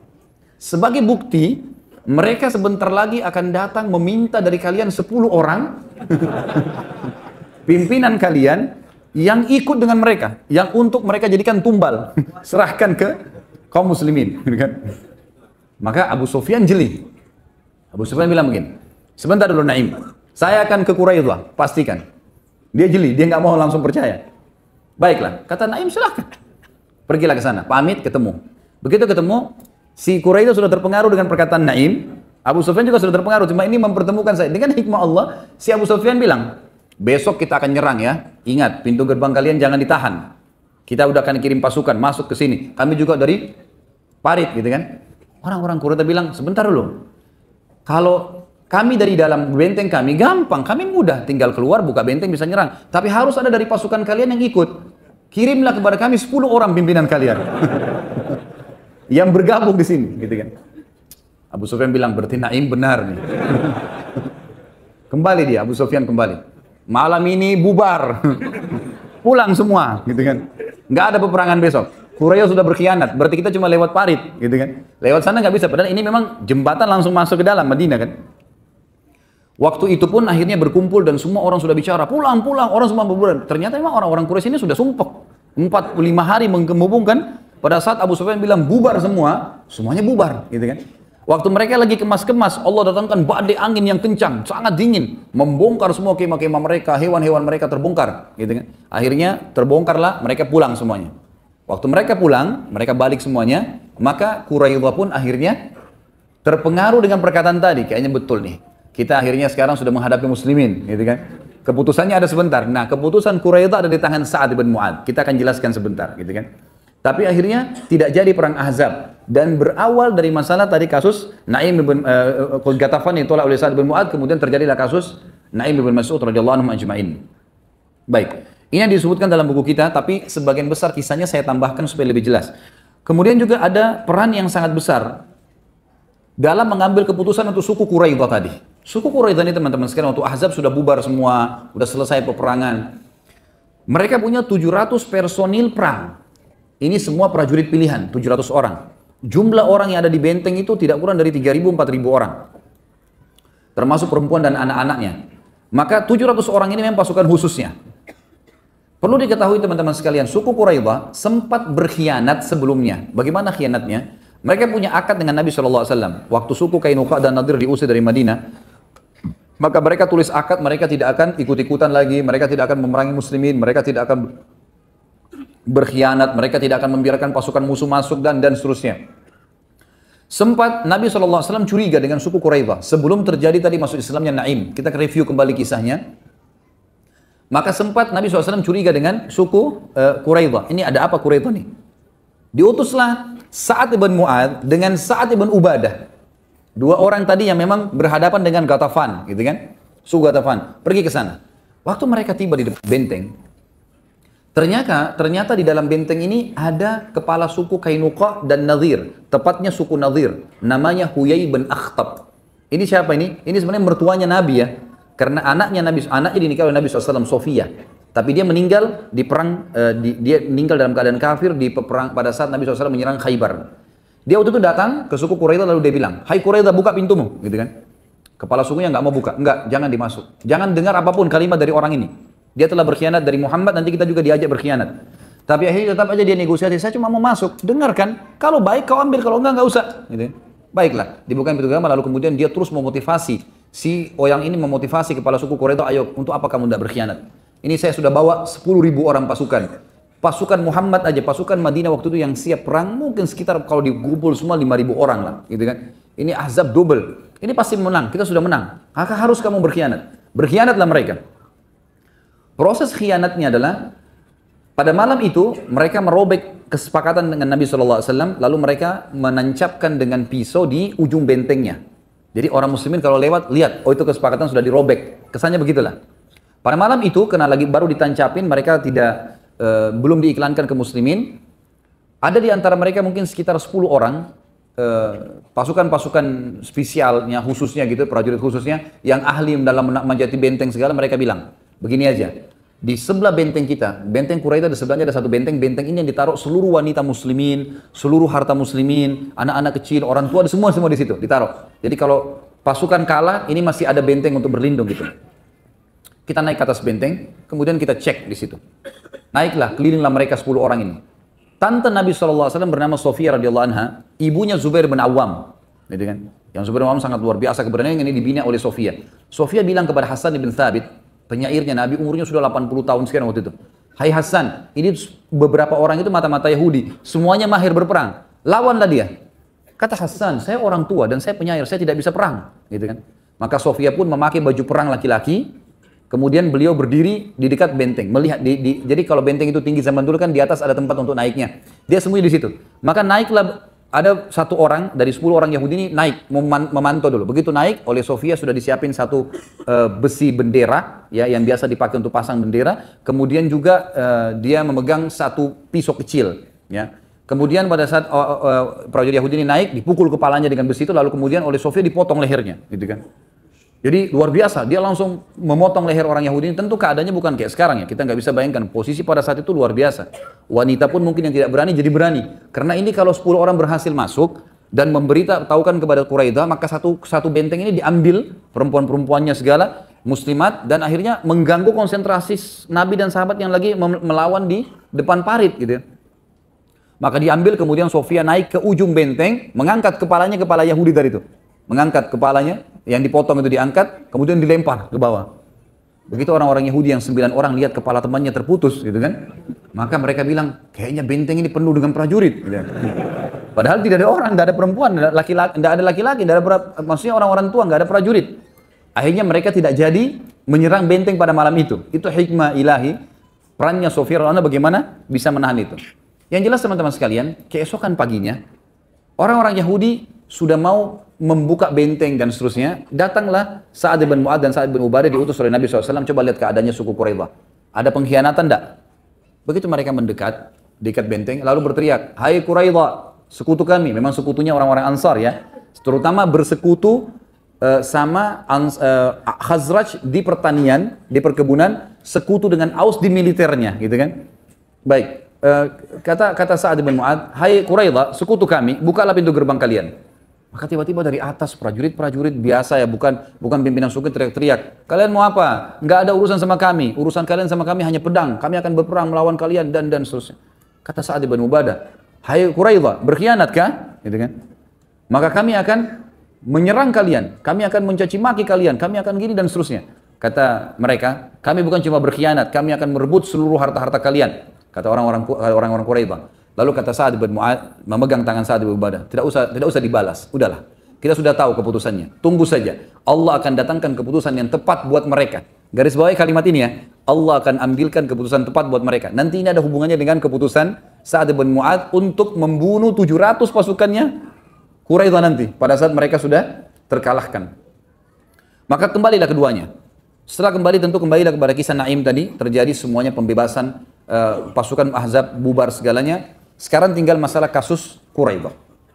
Nabi SAW pun langsung pada saat pulang ke rumah beliau SAW setelah Ahzab bubar semua di pagi hari, di waktu duha, semuanya kelihatan dari tepi parit, ternyata sudah bubar semuanya, tidak lagi Ahzab, tidak ada pasukan, kemah mereka hancur semua, kendi-kendi mereka pecah. Dia pasukan sudah nggak ada. Maka Nabi SAW pulang ke rumah. Dalam riwayat Bukhari dikatakan Nabi SAW kemudian mandi. Ya. Kemudian terdengarlah suara Dihyal Kalbi radhiyallahu anhu yang mengetuk rumah Nabi SAW. Ada dua riwayat. Riwayat yang pertama, Dihyal Kalbi mengatakan waktu Aisyah membuka pintu, wahai Aisyah, di mana Rasulullah? Kata beliau, Rasulullah SAW lagi membersihkan tubuhnya. Karena sudah berhari-hari menghadapi peperangan, beliau pun membersihkan tubuhnya. Kata dia, beritakanlah kalau Dihya ingin ketemu. Itu riwayat yang pertama. Riwayat yang kedua, Nabi SAW mendengar suara Dihya dari depan sambil mengatakan, ya Rasulullah. Maka Nabi SAW spontan menutup kembali badannya sebelum mencuci badan beliau SAW, memandi, menutup kembali dengan baju perang, dan Aisyah mengatakan, saya pun kaget dan mengatakan, ya Rasulullah, ada apa? Kata Nabi SAW, dia adalah Jibril. Jibril menjelma menjadi Dihyal Kalbi radhiyallahu anhu. Kemudian waktu dibuka pintu, kata Jibril AS yang menjelma, hai Muhammad, apakah kalian sudah membuka baju-baju perang kalian? Sementara kami para malaikat belum membuka baju-baju kami sampai kami tiba di sana, ditunjuk bentengnya Quraidah, gitu kan. Perintah Allah, gitu. Maka Nabi SAW segera iklankan, tidak ada muslimin yang boleh istirahat malam itu juga kecuali di Quraidah. Datang ke sana semuanya. Pagi itu tidak ada yang boleh istirahat kecuali semuanya di Quraidah. Semuanya pergi ke sana. Nabi SAW jalan sampai kata para sahabat, kami pun melihat Nabi SAW bergegas dengan cepat menuju ke sana, gitu kan. Lalu setiap tiba di satu suku Ansar, ada cabang-cabang suku, ditanya, apakah ada orang yang lewat di sini? Mereka mengatakan Dihyal Kalbi menggunakan kuda yang besar dan ada pelanahnya diselimuti dengan bludur warna biru. Kata Nabi SAW, itu Jibril, segera kejarlah ke sana, Kejar di sana. Seluruh muslimin disuruh gabung di Quraidah pada saat itu. Sampai Nabi SAW mengatakan jangan ada yang sholat asar pada saat itu kecuali di Quraidah. Kalaupun telat, jalan ke sana karena cukup jauh di ujung Madinah. Iklankan semua, maka sahabat semua pada jalan. Ada yang sempat sholat asar di perjalanan, ada yang sholat asar pas tiba di sana. Belum sholat asar, sudah maghrib, gitu kan? Mereka sampai di sana malam harinya. Maka mereka berkata, ya Rasulullah, ada di antara kami yang belum sholat asar. Kata Nabi SAW, siapa yang sudah sholat asar baginya sudah benar. Siapa yang belum sholat asar maka sholatlah. Karena Nabi SAW mengatakan jangan sholat asar kecuali di Quraidah. Seperti itulah. Lalu Nabi SAW mengepung Quraidah 25 hari. Mereka ketakutan sendiri. Pada saat mereka ketakutan teman-teman sekalian, maka mereka akhirnya patuh dengan hukum Allah. Beberapa sahabat sempat teriak mengatakan, hai Yahud, mengalahlah dengan hukum-hukum Allah dan hukum Rasulnya. Lalu mereka berkata, apa kira-kira hukum Nabi kalian? Ada satu orang Ansar mengatakan, tentulah kalian akan dipenggal. Gitu kan. Karena berkhianat. Gitu kan. Lalu mereka ketakutan. Mereka tidak mau. Kalau gitu kami nggak mau turun. Gitu kan. Kami nggak mau buka pintu bentengnya. Lalu kata seorang Ansar lagi yang lain, lalu kalian mau terima hukumnya siapa? Kalau bukan hukumnya Nabi SAW. Mereka mengatakan hukumnya Sa'ad ibn Mu'ad. Siapa Sa'ad ibn Mu'ad ini? Pimpinan Aus. Aus sekutunya Quraidah. Gitu kan. Mereka tidak tahu kalau nanti Sa'ad ibn Mu'ad ini malah menyusahkan mereka. Gitu. Kami mau turun tapi bukan pada hukum Muhammad. Hukumnya Sa'ad ibn Mu'ad. Baiklah. Kata Nabi SAW, panggil Sa'ad ibn Mu'ad. Waktu itu, perlu juga kita ketahui. Tadi ada yang belum saya ceritakan teman-teman. Waktu pasukan Ahzab lagi menjatuhkan tanah-tanah di pinggir parit tadi, muslimin memanahi dengan panah, melempar dengan tombak, juga ada di antara mereka yang memanahi muslimin. Nah, salah satu panah Quraisy sempat kena di daerah lengan sebelah kanan, ya, sebelah kanannya Sa'ad bin Mu'ad. Jadi dia pakai baju perang, tapi baju besi itu cuma setengah saja. Ada biasanya orang pakai utuh sampai di tangan, ini enggak, punyanya dia sampai setengah. Sampai Aisyah mengatakan, aku sempat melihat Sa'ad bin Mu'ad lewat di depan rumahnya Nabi SAW, kemudian di sisi kanannya, tangannya tidak dilapisi dengan besi, dan aku khawatir kalau itu akan mencederainya. Ternyata memang anak panah Quraisy ada yang meleset dan kena di tangan kanannya Sa'ad bin Mu'ad, lalu mengeluarkan darah yang sangat banyak. Karena letihnya Sa'ad bin Mu'ad, waktu itu sangat letih karena pendarahan yang banyak, Nabi SAW suruh membuat kemah di dekat masjid Nabi SAW, lalu khusus untuk istirahatnya Sa'ad di situ. Jadi Sa'ad tidak usah ikut ke Quraidah, gitu kan. Tapi waktu orang-orang Quraidah minta Sa'ad yang memberi hukum, Nabi SAW kirim, coba panggil Sa'ad, bisa nggak dia datang? Maka Sa'ad datang, waktu dipanggil, Nabi SAW memanggil anda. Dia bilang, baiklah, saya datang kalau Rasulullah yang panggil. Beliau dikatakan dalam riwayat, ditidurkan di atas keledainya, itu dalam kondisi lemah sekali, gitu kan. Sampai tiba di sana, maka Nabi SAW berkata, berdirilah untuk tuan kalian. Maka para orang-orang Ansar pun berdiri dan Muhajirin pun juga berdiri. Waktu melihat Sa'ad datang dan melewati sukunya, suku Ash'al namanya, karena ini sekutu orang-orang Quraidah, kata mereka, wahai Sa'ad, mereka adalah sekutu kita, maafkanlah, ya, karena keputusan di tangannya dia nih, maafkanlah, gitu kan, atau ringankanlah hukumannya, karena mereka sudah mengalah. Maka kata Sa'ad pada saat itu tidak bicara apa-apa, beliau tetap jalan sampai tiba di hadapan Nabi SAW dan semua depan kaumnya, lalu dia mengucapkan kalimat, nanti terakhir baru difahamin. Dia mengatakan, telah tiba saatnya untuk Sa'ad tidak peduli lagi terhadap perkataan orang dalam keputusannya untuk meridhokan Allah. Ini keputusan. Orang belum paham kalimatnya dia nih. Dia ulangi lagi. Sudah tiba saatnya. Saat akan tidak mempedulikan perkataan orang dalam mengambil keputusan yang membuat ridho Allah. Sampai 3 kali. Baiklah. Lalu kata Nabi SAW, wahai Sa'ad, sesungguhnya mereka ingin turun di atas hukummu. Hakimilah mereka. Sa'ad karena adabnya dengan Nabi SAW mengatakan, ya Rasulullah, Anda lebih pantas mengambil sebuah keputusan. Lalu kata Nabi SAW, tidak hai Sa'ad. Untuk saat ini, Allah memerintahkan kamu. Perintah dari langit sekarang, kamu yang disuruh ambil keputusan. Lalu Sa'ad melihat ke sukunya, mayoritas pasukan orang-orang Ansar. Sekarang yang jadi masalah dalam kotanya. Gitu kan? Maka dia bilang, dia tahu ada beberapa orang-orang sukunya ini yang mungkin partner bisnis sama orang-orang Yahudi Quraidah ini. Nanti mereka berat dan segalanya. Dia bilang, ya Rasulullah, saya ingin tanya satu hal dulu. Boleh? Silahkan. Apakah di sini suku-sukuku ini, semua sukuku di sini, ridho kalau aku mengambil sebuah keputusan? Iya, tentu saja. Kami ridho, kata sukunya. Lihat lagi orang Muhajirin. Wahai muslimin saudaraku, apakah kalian ridho dengan keputusan kalau aku ambil keputusan? Iya, kami ridho. Enggak satupun kami di antara kami yang akan menolak. Lalu dia balik arah Nabi SAW di hadapan beliau. Lalu ada kemahnya Nabi di sebelah kanannya Sa'ad. Sa'ad tidak mau kesannya kayak menggurui Nabi atau melampaui Nabi, maka beliau mengatakan, apakah pemilik kemah ini juga ridho kalau saya mengambil keputusan? Nabi SAW tidak dikatakan apakah Nabi setuju enggak? Apakah pemilik kemah ini juga setuju kalau saya ambil keputusan? Kata Nabi SAW, iya ai Sa'ad. Kalau begitu hai muslimin, keputusan saya, semua laki-lakinya Quraidah dibunuh. Semuanya. Semua perempuan dan anak-anaknya jadi tawanan perang. Jadi sahaya, gitu kan. Hartanya dibagi sebagai ghanimah. Selesai keputusannya. Maka Nabi SAW tutup takbir, Allahu Akbar, kau telah berhukum dengan hukumnya Allah dari langit ketujuh. Allah sebenarnya mau keputusan itu, tapi kau keluarkan dari mulutmu hukum yang Allah inginkan tadi. Maka ini sebuah keputusan yang luar biasa. Dari saat keluar semuanya, pasukan Quraidah ini. Waktu lewat, gitu kan, dia ulangi lagi kata-katanya Sa'ad. Sudah tiba saatnya untuk Sa'ad tidak mempedulikan celaan orang untuk mendapat ridha Allah. Selesai. Lewat orang-orang Quraidah, diikat semua laki-lakinya, 700 orang itu, perempuannya semua dibagilah hartanya segala macam, tinggal 700 orang. Ada beberapa orang tentu yang selamat ya.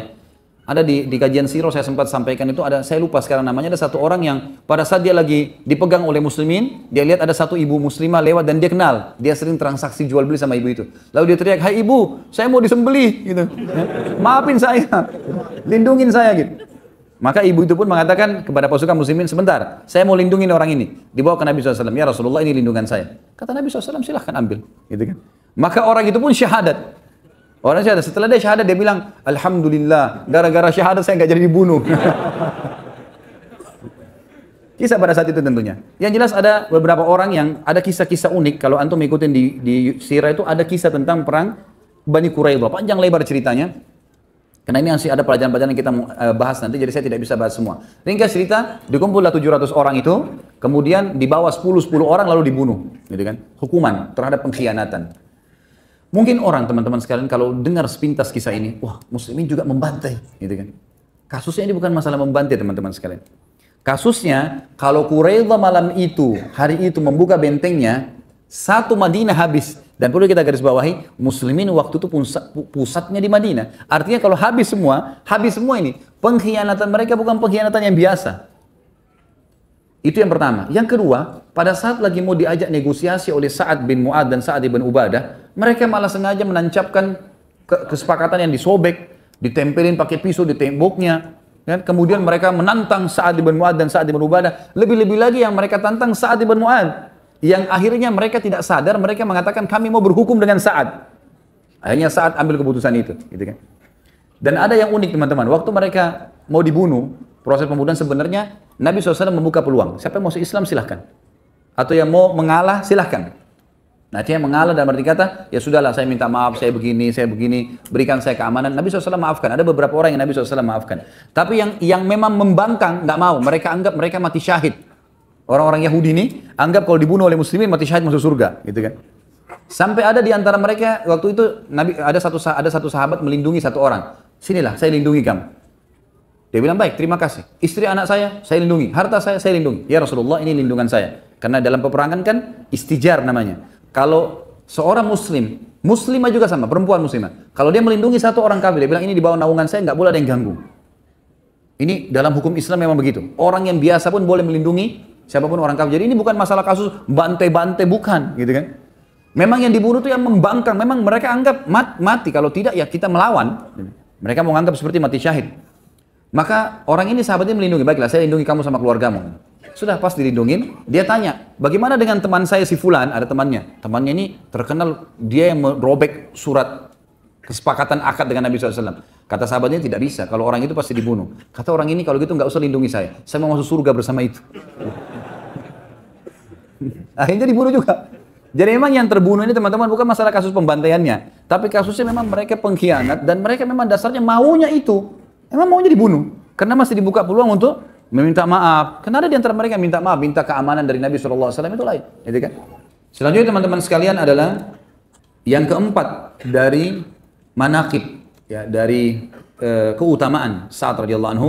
Setelah tadi yang pertama hadis Nabi SAW bahwasanya arsy-Nya Allah goncang dan seterusnya. Kemudian perkataan yang mulia di perang Badar sehingga terjadi peperangan Badar mendukung. Kemudian yang ketiga tadi adalah kejadian Ghatafan dan juga kejadian Quraidah. Ini sebenarnya kita bisa jadikan poin-poin sendiri ya, tapi saya masukkan saja. Kemudian poin yang keempat adalah bagaimana kemuliaan diri dan yang sifatnya abadi dan kemuliaan yang dikenang oleh kaum muslimin pada saat mati karena bergeraknya arsy Allah. Ini kita lihat, dan juga dipikulnya jenazahnya oleh para malaikat. Ini ada kisahnya di halaman 145 sampai 148. Saya akan bacakan riwayatnya teman-teman sekalian. Nabi SAW di sana dikatakan oleh penulis, pada saat melihat jenazah Sa'ad, dia berkata, Nabi SAW bersabda, Jazakallahu khairan min sayyidil qaum, faqad anjazta ma wa'adtahu, wa la yunjizannakallahu ma wa'adaka. Sekali kau ambil keputusan, maka mereka semua patuh. Engkau telah menunaikan apa yang telah engkau janjikan, niscaya Allah akan menunaikan apa yang dia janjikan kepadamu. Kemudian Nabi SAW juga bersabda dalam hadis yang diriwayatkan oleh Imam Bukhari Muslim, ihtazza arsyur rahman li mauti Sa'ad bin Mu'ad. Arsynya Ar-Rahman bergoncang karena kematian Sa'ad bin Mu'ad. Asma binti Yazid radhiyallahu anha berkata, ketika Sa'ad bin Mu'ad wafat, ibunya menangis. Maka Nabi SAW bersabda, ala yarka'u dam'uki wa yadhhabu huznuki fa inna ibniki awwalu man dahikallahu lah wahtazza lahul arsh. Mengapa air matamu tidak berhenti dalam kesedihan wahai ibunya Sa'ad? Sementara anakmu adalah orang yang paling pertama Allah tersenyum padanya. Ya. Dan juga arsy Allah bergoncang karena meninggalnya. Al-Haythami menyebutkan dalam Majma' dan juga At-Tabarani dan rawi-rawinya semuanya sahih. Dan Al-Hakim juga Adz-Dzahabi mensahihkannya. Ulama lain juga berkata yang dimaksud dengan bergoncang arsy Allah adalah bergoncangnya para pemikulnya dari kalangan malaikat dan malaikat-malaikat lain. Di sini mudhaf atau kata yang disandarkan tidak disebutkan yaitu malaikat pemikul arsy, tetapi memang ini pendapat di antara ulama yang mengatakan. Yang lain juga berkata yang dimaksud dengan bergoncang sini adalah kebahagiaan dan penerimaan, di antaranya perkataan orang-orang Arab yang berkata fulanun yahtazzu lil makarimi. Fulan bergerak karena kemuliaannya. Bukan berarti badannya yang bergoyang atau bergerak, tetapi maksud mereka adalah ketenangan fulan kepadanya dan kecenderungan kepadanya. Dan ini pendapat-pendapat ulama. Al-Harbi juga berkata, ini adalah bahasa kinayah atau kiasan yang mengungkapkan luar biasanya kematian Sa'ad. Orang-orang Arab biasa menisbatkan sesuatu yang besar kepada sesuatu yang paling besar. Sehingga mereka berkata, bumi menjadi gelap ketika kematian fulan. Dan kiamatnya sudah tiba. Maksudnya orang Arab biasa berbicara begitu. Kalau ada orang punya kedudukan yang besar, maka mereka mengatakan, bumi jadi gelap dengan matinya orang ini. Atau seakan-akan kiamat sudah terjadi. Ya, karena dianggap orang ini punya kedudukan. Ini juga bisa berarti maknanya. Imam Adz-Dzahabi berkata rahimahullah, arsy adalah makhluk yang ditundukkan. Jika Allah menghendakinya untuk bergoncang, maka ia bergoncang dengan kehendak Allah. Allah memberikan kepadanya rasa cinta kepada Sa'ad, sebagaimana Allah memberikan perasaan kepada Uhud terhadap kecintaan Nabi SAW. Ya. Jadi pendapat Imam Adz-Dzahabi Allahu alam yang lebih banyak cenderung dipegangi oleh para ulama, bahwasanya memang bergetarnya arsy Allah ini ya karena Allah Subhanahu wa taala menginginkannya bergoncang, bergerak pada saat itu, dan itu karena rasa cinta kepada Sa'ad ya. Sebagaimana firman Allah, penulis mengatakan di sini diangkat surah Saba ayat 10, a'udzubillahi minasyaitonir ya jibali awwibi ma'ah. Sebagaimana Allah berfirman tentang Daud, wahai gunung-gunung bertasbihlah berulang-ulang bersama Daud. Padahal kita tahu gunung-gunung tidak bisa bertasbih, tapi kuasa Allah SWT Allah bisa melakukan itu. Kemudian juga dikatakan surah Al-Isra ayat 44, Allah berfirman, a'udzubillahi minasyaitonirrajim, tusabbihu lahus samawati sab'u wal ard, al-ayat. Langit yang 7 dan bumi juga bertasbih kepada Allah. Padahal kita tidak pernah bisa mendengarkan tasbih tersebut. Kemudian dalam surah Al-Isra ayat 44 juga dikatakan, wa in min syai'in illa yusabbihu bihamdi. Tidak ada sesuatu kecuali yang bertasbih dengan memujinya. Di dalam Sahih Bukhari, Ibnu Mas'ud berkata radhiyallahu anhu, kami mendengar tasbih makanan yang sedang dimakan, dan ini adalah bab yang sangat luas.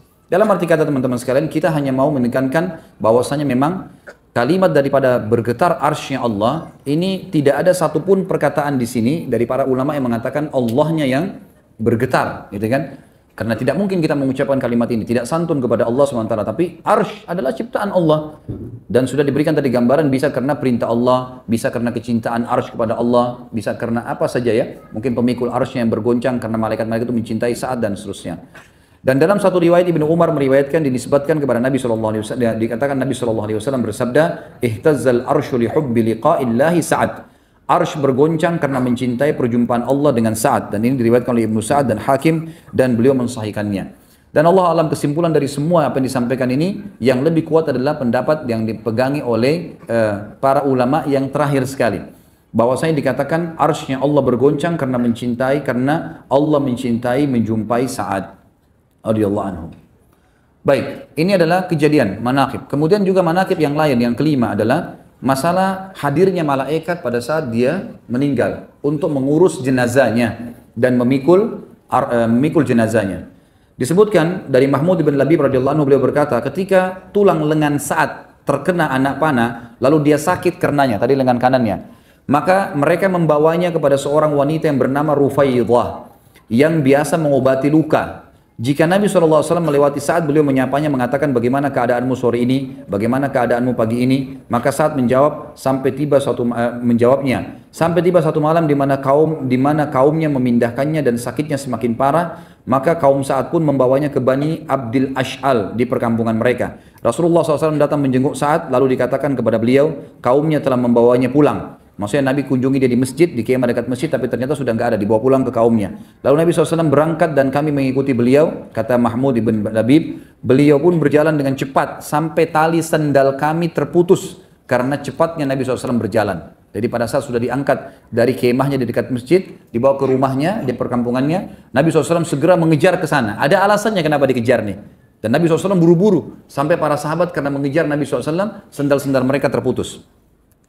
Hal ini disampaikan oleh para sahabat kepada Nabi SAW, maka beliau bersabda, ya Rasulullah, kenapa anda buru-buru begini? Kenapa sampai begini, sampai sendal-sendal pada putus, debu-debu pada berterbangan?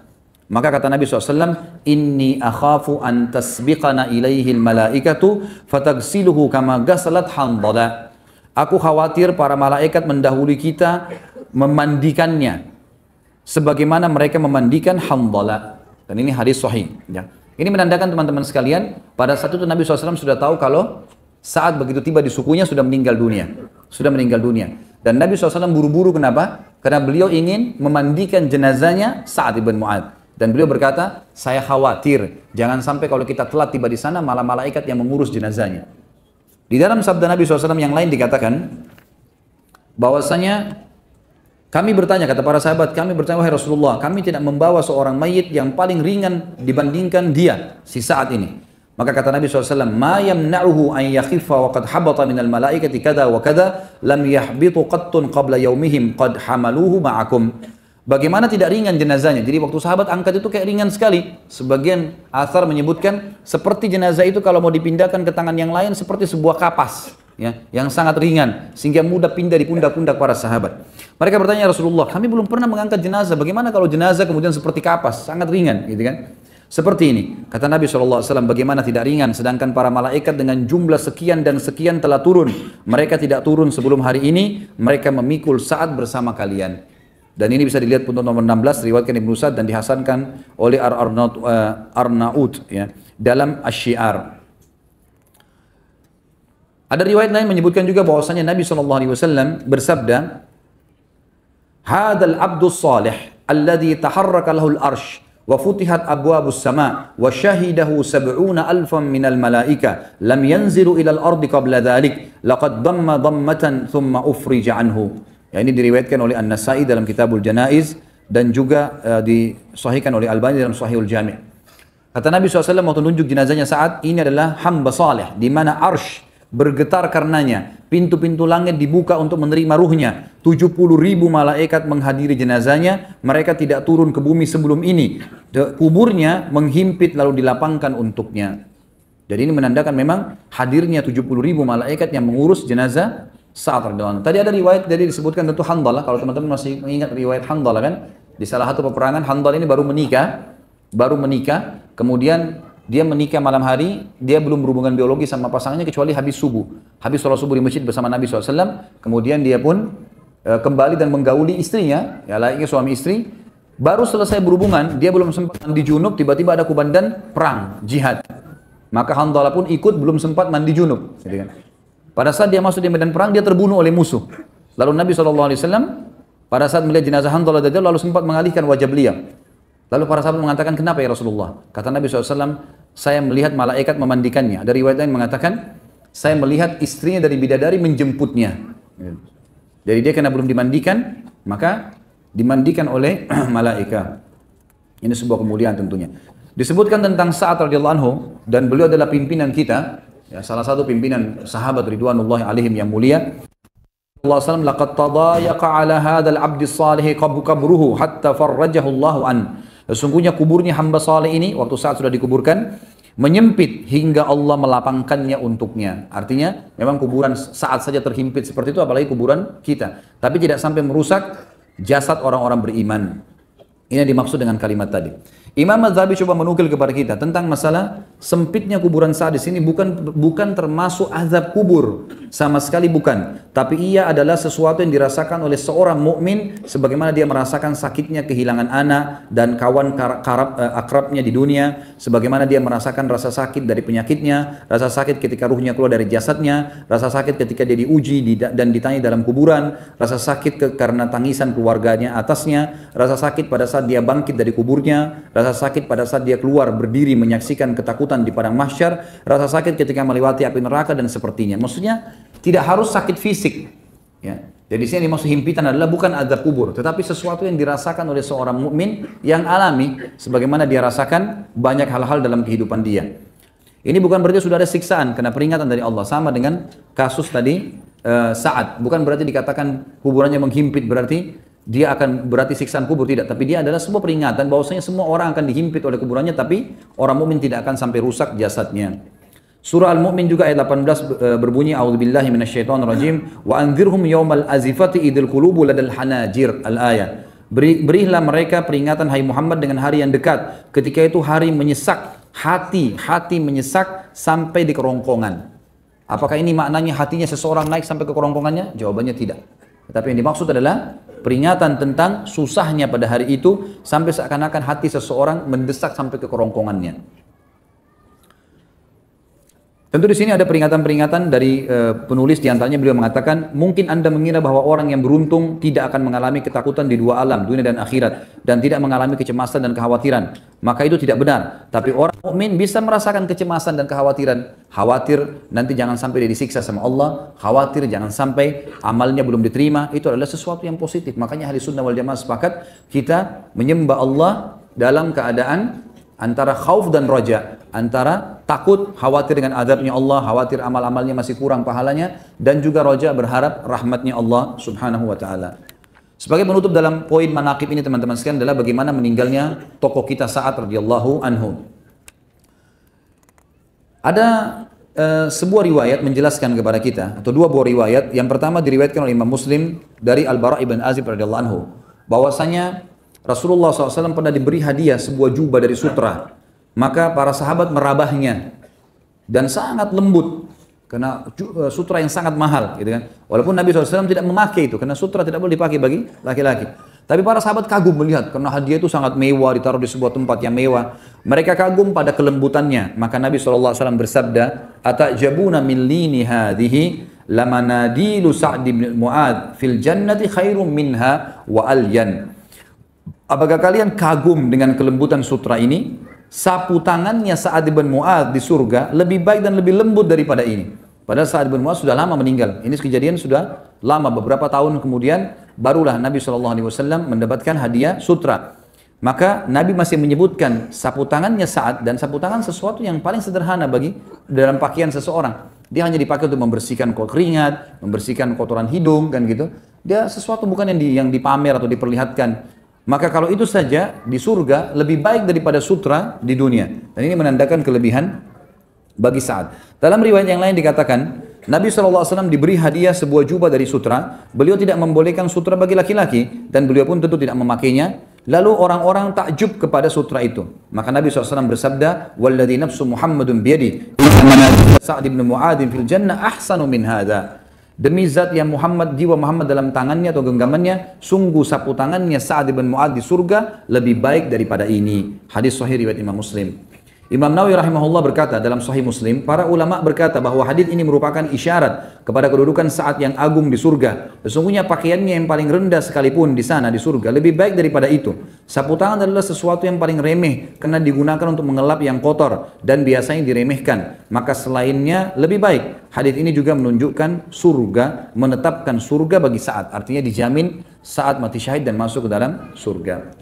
Di antara wasiat Sa'ad yang mulia pada saat akan meninggal dunia, beliau mengatakan kepada kaumnya, Ada 3 hal, pada ketiganya aku kuat dan pada selainnya aku lemah. Artinya 3 hal ini aku selalu pegang dan aku tidak pernah tinggalkan. Yang pertama, aku tidak pernah melakukan satu solat sejak aku masuk Islam, lalu aku berbicara kepada diriku sendiri sampai aku menyelesaikannya. Faham maksudnya ya? Artinya selama aku masuk Islam, semenjak pertama kali aku sholat sampai sekarang aku mau meninggal, belum pernah aku bicara dengan diriku sendiri. Artinya konsentrasi, khusyuk, full dengan bacaan, gerakan dan bacaan semuanya full sampai aku menyelesaikannya. Tidak pernah satu kali pun menghayal, berpikir kemana-mana. Itu yang dilakukan oleh Sa'ad radhiyallahu anhu, dan ini kesaksian beliau untuk dirinya. Yang kedua, aku tidak mengantarkan jenazah lalu aku berbicara kepada diriku dengan selain yang dikatakan oleh jenazah itu atau dikatakan kepadanya sampai ia dikuburkan. Maksudnya, sebelum jenazah meninggal, yang dia ucapkan agar masuk surga apa? La ilaha illallah, gitu kan? Jadi kata Sa'ad, kalau saya ngantar jenazah, lisan saya tidak pernah berhenti mengucapkan kalimat yang diucapkan oleh jenazah ini sebelum mati. La ilaha illallah, gitu kan? Dikatakan itu oleh jenazah ini, atau yang dikatakan kepadanya sampai dikuburkan. Maksudnya orang-orang menyebutkan kebaikan. Kan diantara sunnah Nabi SAW, kalau ada jenazah lewat kita harus mengucapkan kebaikan. Karena dalam riwayat Bukhari Muslim pernah ada jenazah lewat lalu para sahabat mengatakan, orang ini begini dan begitu, disebutkan keburukannya. Kata Nabi SAW, wajabat. Ini jadi terjadi loh. Jangan kalian ucapkan itu karena kalian adalah saksi-saksi Allah di muka bumi.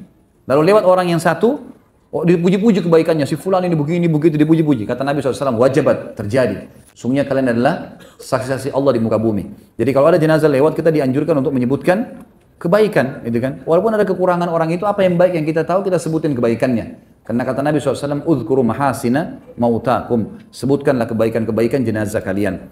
Maka saat memiliki satu kata kunci, selain kalau sholat selalu konsentrasi, dari takbir, lisannya, gerakannya, semua ucapan dan gerakannya semua sempurna. Nggak ada satu kali pun menghayal sampai dia menyelesaikannya. Nggak pernah berbicara dengan dirinya sendiri, nggak pernah bisa digoda oleh syaitan. Yang kedua, kalau ngantar jenazah nggak pernah ngomong sama siapapun. Selalu mengucapkan, mengulangi kalimat la ilaha illallah itu sendiri buat dirinya, atau mengucapkan pujian buat si jenazah. Yang ketiga, aku tidak mendengar Rasulullah SAW bersabda kecuali aku mengetahui bahwasanya itu benar dan aku jadikan itu sebagai prinsip hidupku. Kata Ibnu Musayyab rahimahullah, salah satu ulama tabi'in, aku tidak mengira sifat-sifat ini terkumpul pada orang kecuali para nabi. Hanya saja Allah Subhanahu wa taala memuliakan Sa'ad dengan kalimat-kalimat seperti ini. Baik. Sekarang teman-teman sekalian, kita tutup pertemuan kita dengan pelajaran-pelajaran yang kita ambil dari kehidupan Sa'ad. Yang pertama, adanya kemuliaan Islam dan da'i, menjadi da'i. Kenapa kita bahas ini teman-teman sekalian? Karena kita lihat saat yang sangat mulia ini, masuk Islam di tangan siapa tadi? Mus'ab ibn Umair. Siapa ini? Da'inya Nabi SAW. Saya pernah sebutkan di kisah Mus'ab ibn Umair pada beberapa pertemuan yang lalu teman-teman sekalian. Kalau Sa'ad ibn Mu'ad yang sampai arsy-nya Allah goncang, sampai malaikat hadir di hidupannya, di kematiannya, 70.000 gitu kan. Itu masuk Islam di tangannya Mus'ab. Berarti Mus'ab panen pahalanya enggak? Panen pahalanya. Maka ini sebuah kemuliaan teman-teman bagi da'i. Dan Islam itu sendiri adalah kebenaran sehingga tidak perlu ragu sama sekali untuk menyebarkannya. Dan tugas seorang da'i adalah memahami ilmu yang benar sesuai wahyu Al-Quran dan Sunnah dan menyampaikannya dengan keikhlasan. Selebihnya adalah haknya Allah Subhanahu wa taala. Sebagaimana perilaku Mus'ab bin Umair yang mengatakan kepada Sa'ad bin Mu'ad, "Hai Sa'ad, duduklah, dengarkanlah. Kalau baik, kamu ambil, cuma sekedar informasi. Kalau buruk, kamu boleh meninggalkan atau kami meninggalkan tempat ini." Dan ini sebuah retorika dakwah yang sangat bijaksana. Kemudian yang kedua teman-teman, dalam berdakwah, kita juga harus menyentuh semua lini. Berdakwah kepada orang awam, masyarakat biasa, tokoh-tokoh masyarakat, pedagang, siapa saja. Jangan dakwanya eksklusif, hanya untuk orang tertentu. Ini pengajian ini nggak boleh orang lain hadir, cuma yang si fulan, nggak bisa. Atau yang sudah terlanjur ikut pengajian lama, ini yang sudah ikut pengajian sahabat dari bulan-bulan lalu yang boleh hadir, yang lain nggak boleh ya. Nah ini nggak bisa, nggak ada eksklusif. Buka silakan untuk siapa saja yang mau datang, gitu kan. Sebarkan itu, karena memang dakwah itu penting untuk siapa saja dan memang untuk siapa saja. Yang ketiga, dakwah dan kebenaran dan tidak boleh ditunda. Seperti kasus Sa'ad bin Mu'ad tadi, radhiyallahu anhu. Begitu masuk Islam, pada saat sudah syahadat, langsung dia pulang ke kaumnya, langsung ajak syahadat. Nggak pakai ditunda lagi, gitu kan? Ini penting teman-teman sekalian, dan ini sudah sering saya ulangi. Kalau yang hadir di hari Rabu pengajian kita di masjid kita ini, itu selalu saya sampaikan dan saya ingatkan. Kalau antum memiliki teman-teman kantor, kerabat, tetangga, non-muslim, jangan tunda untuk sampaikan Islam. Jangan tunda. Datangin baik-baik, sudah salaman, sudah kenalan, mungkin berikan sedikit hadiah. Kemudian baru kita tawarkan, bagaimana pendapat Bapak? Kalau perempuan mungkin akhwat kita sana, bagaimana pendapat Ibu tentang Islam? Kami muslimin, apa pendapatnya? Tanya, lagi di pesawat, lagi di kereta api, lagi di bus, ada orang di sebelah kita. Tentu ini saya sarankan sesama jenis. Ya. Kalau lawan jenis nanti malah terbuka fitnah. Kita bicara sama-sama jenis, lalu kemudian tanya. Yang pertanyaan pertama cuma satu, bagaimana pendapat Anda tentang Islam? Gimana pendapatnya selama tentang Islam? Biarkan dia menyampaikan semuanya apa yang dia ketahui. Mau buruk, mau baik, dengarin aja. Kalau setelah dia ceritakan buruk dan baiknya, kemudian baru kita menjelaskan apa yang kita ketahui tentang Islam. Tugas kita cuma menyampaikan. Orang semua teman-teman yang masuk Islam itu, kalau kita dengar kisahnya 90% sesuatu yang tidak masuk di akal kita. Karena dengar azan merinding, karena melihat muslimin, karena mendengar qul huwallahu ahad, yang saya rasa antum sudah dengar dari kecil, gitu kan?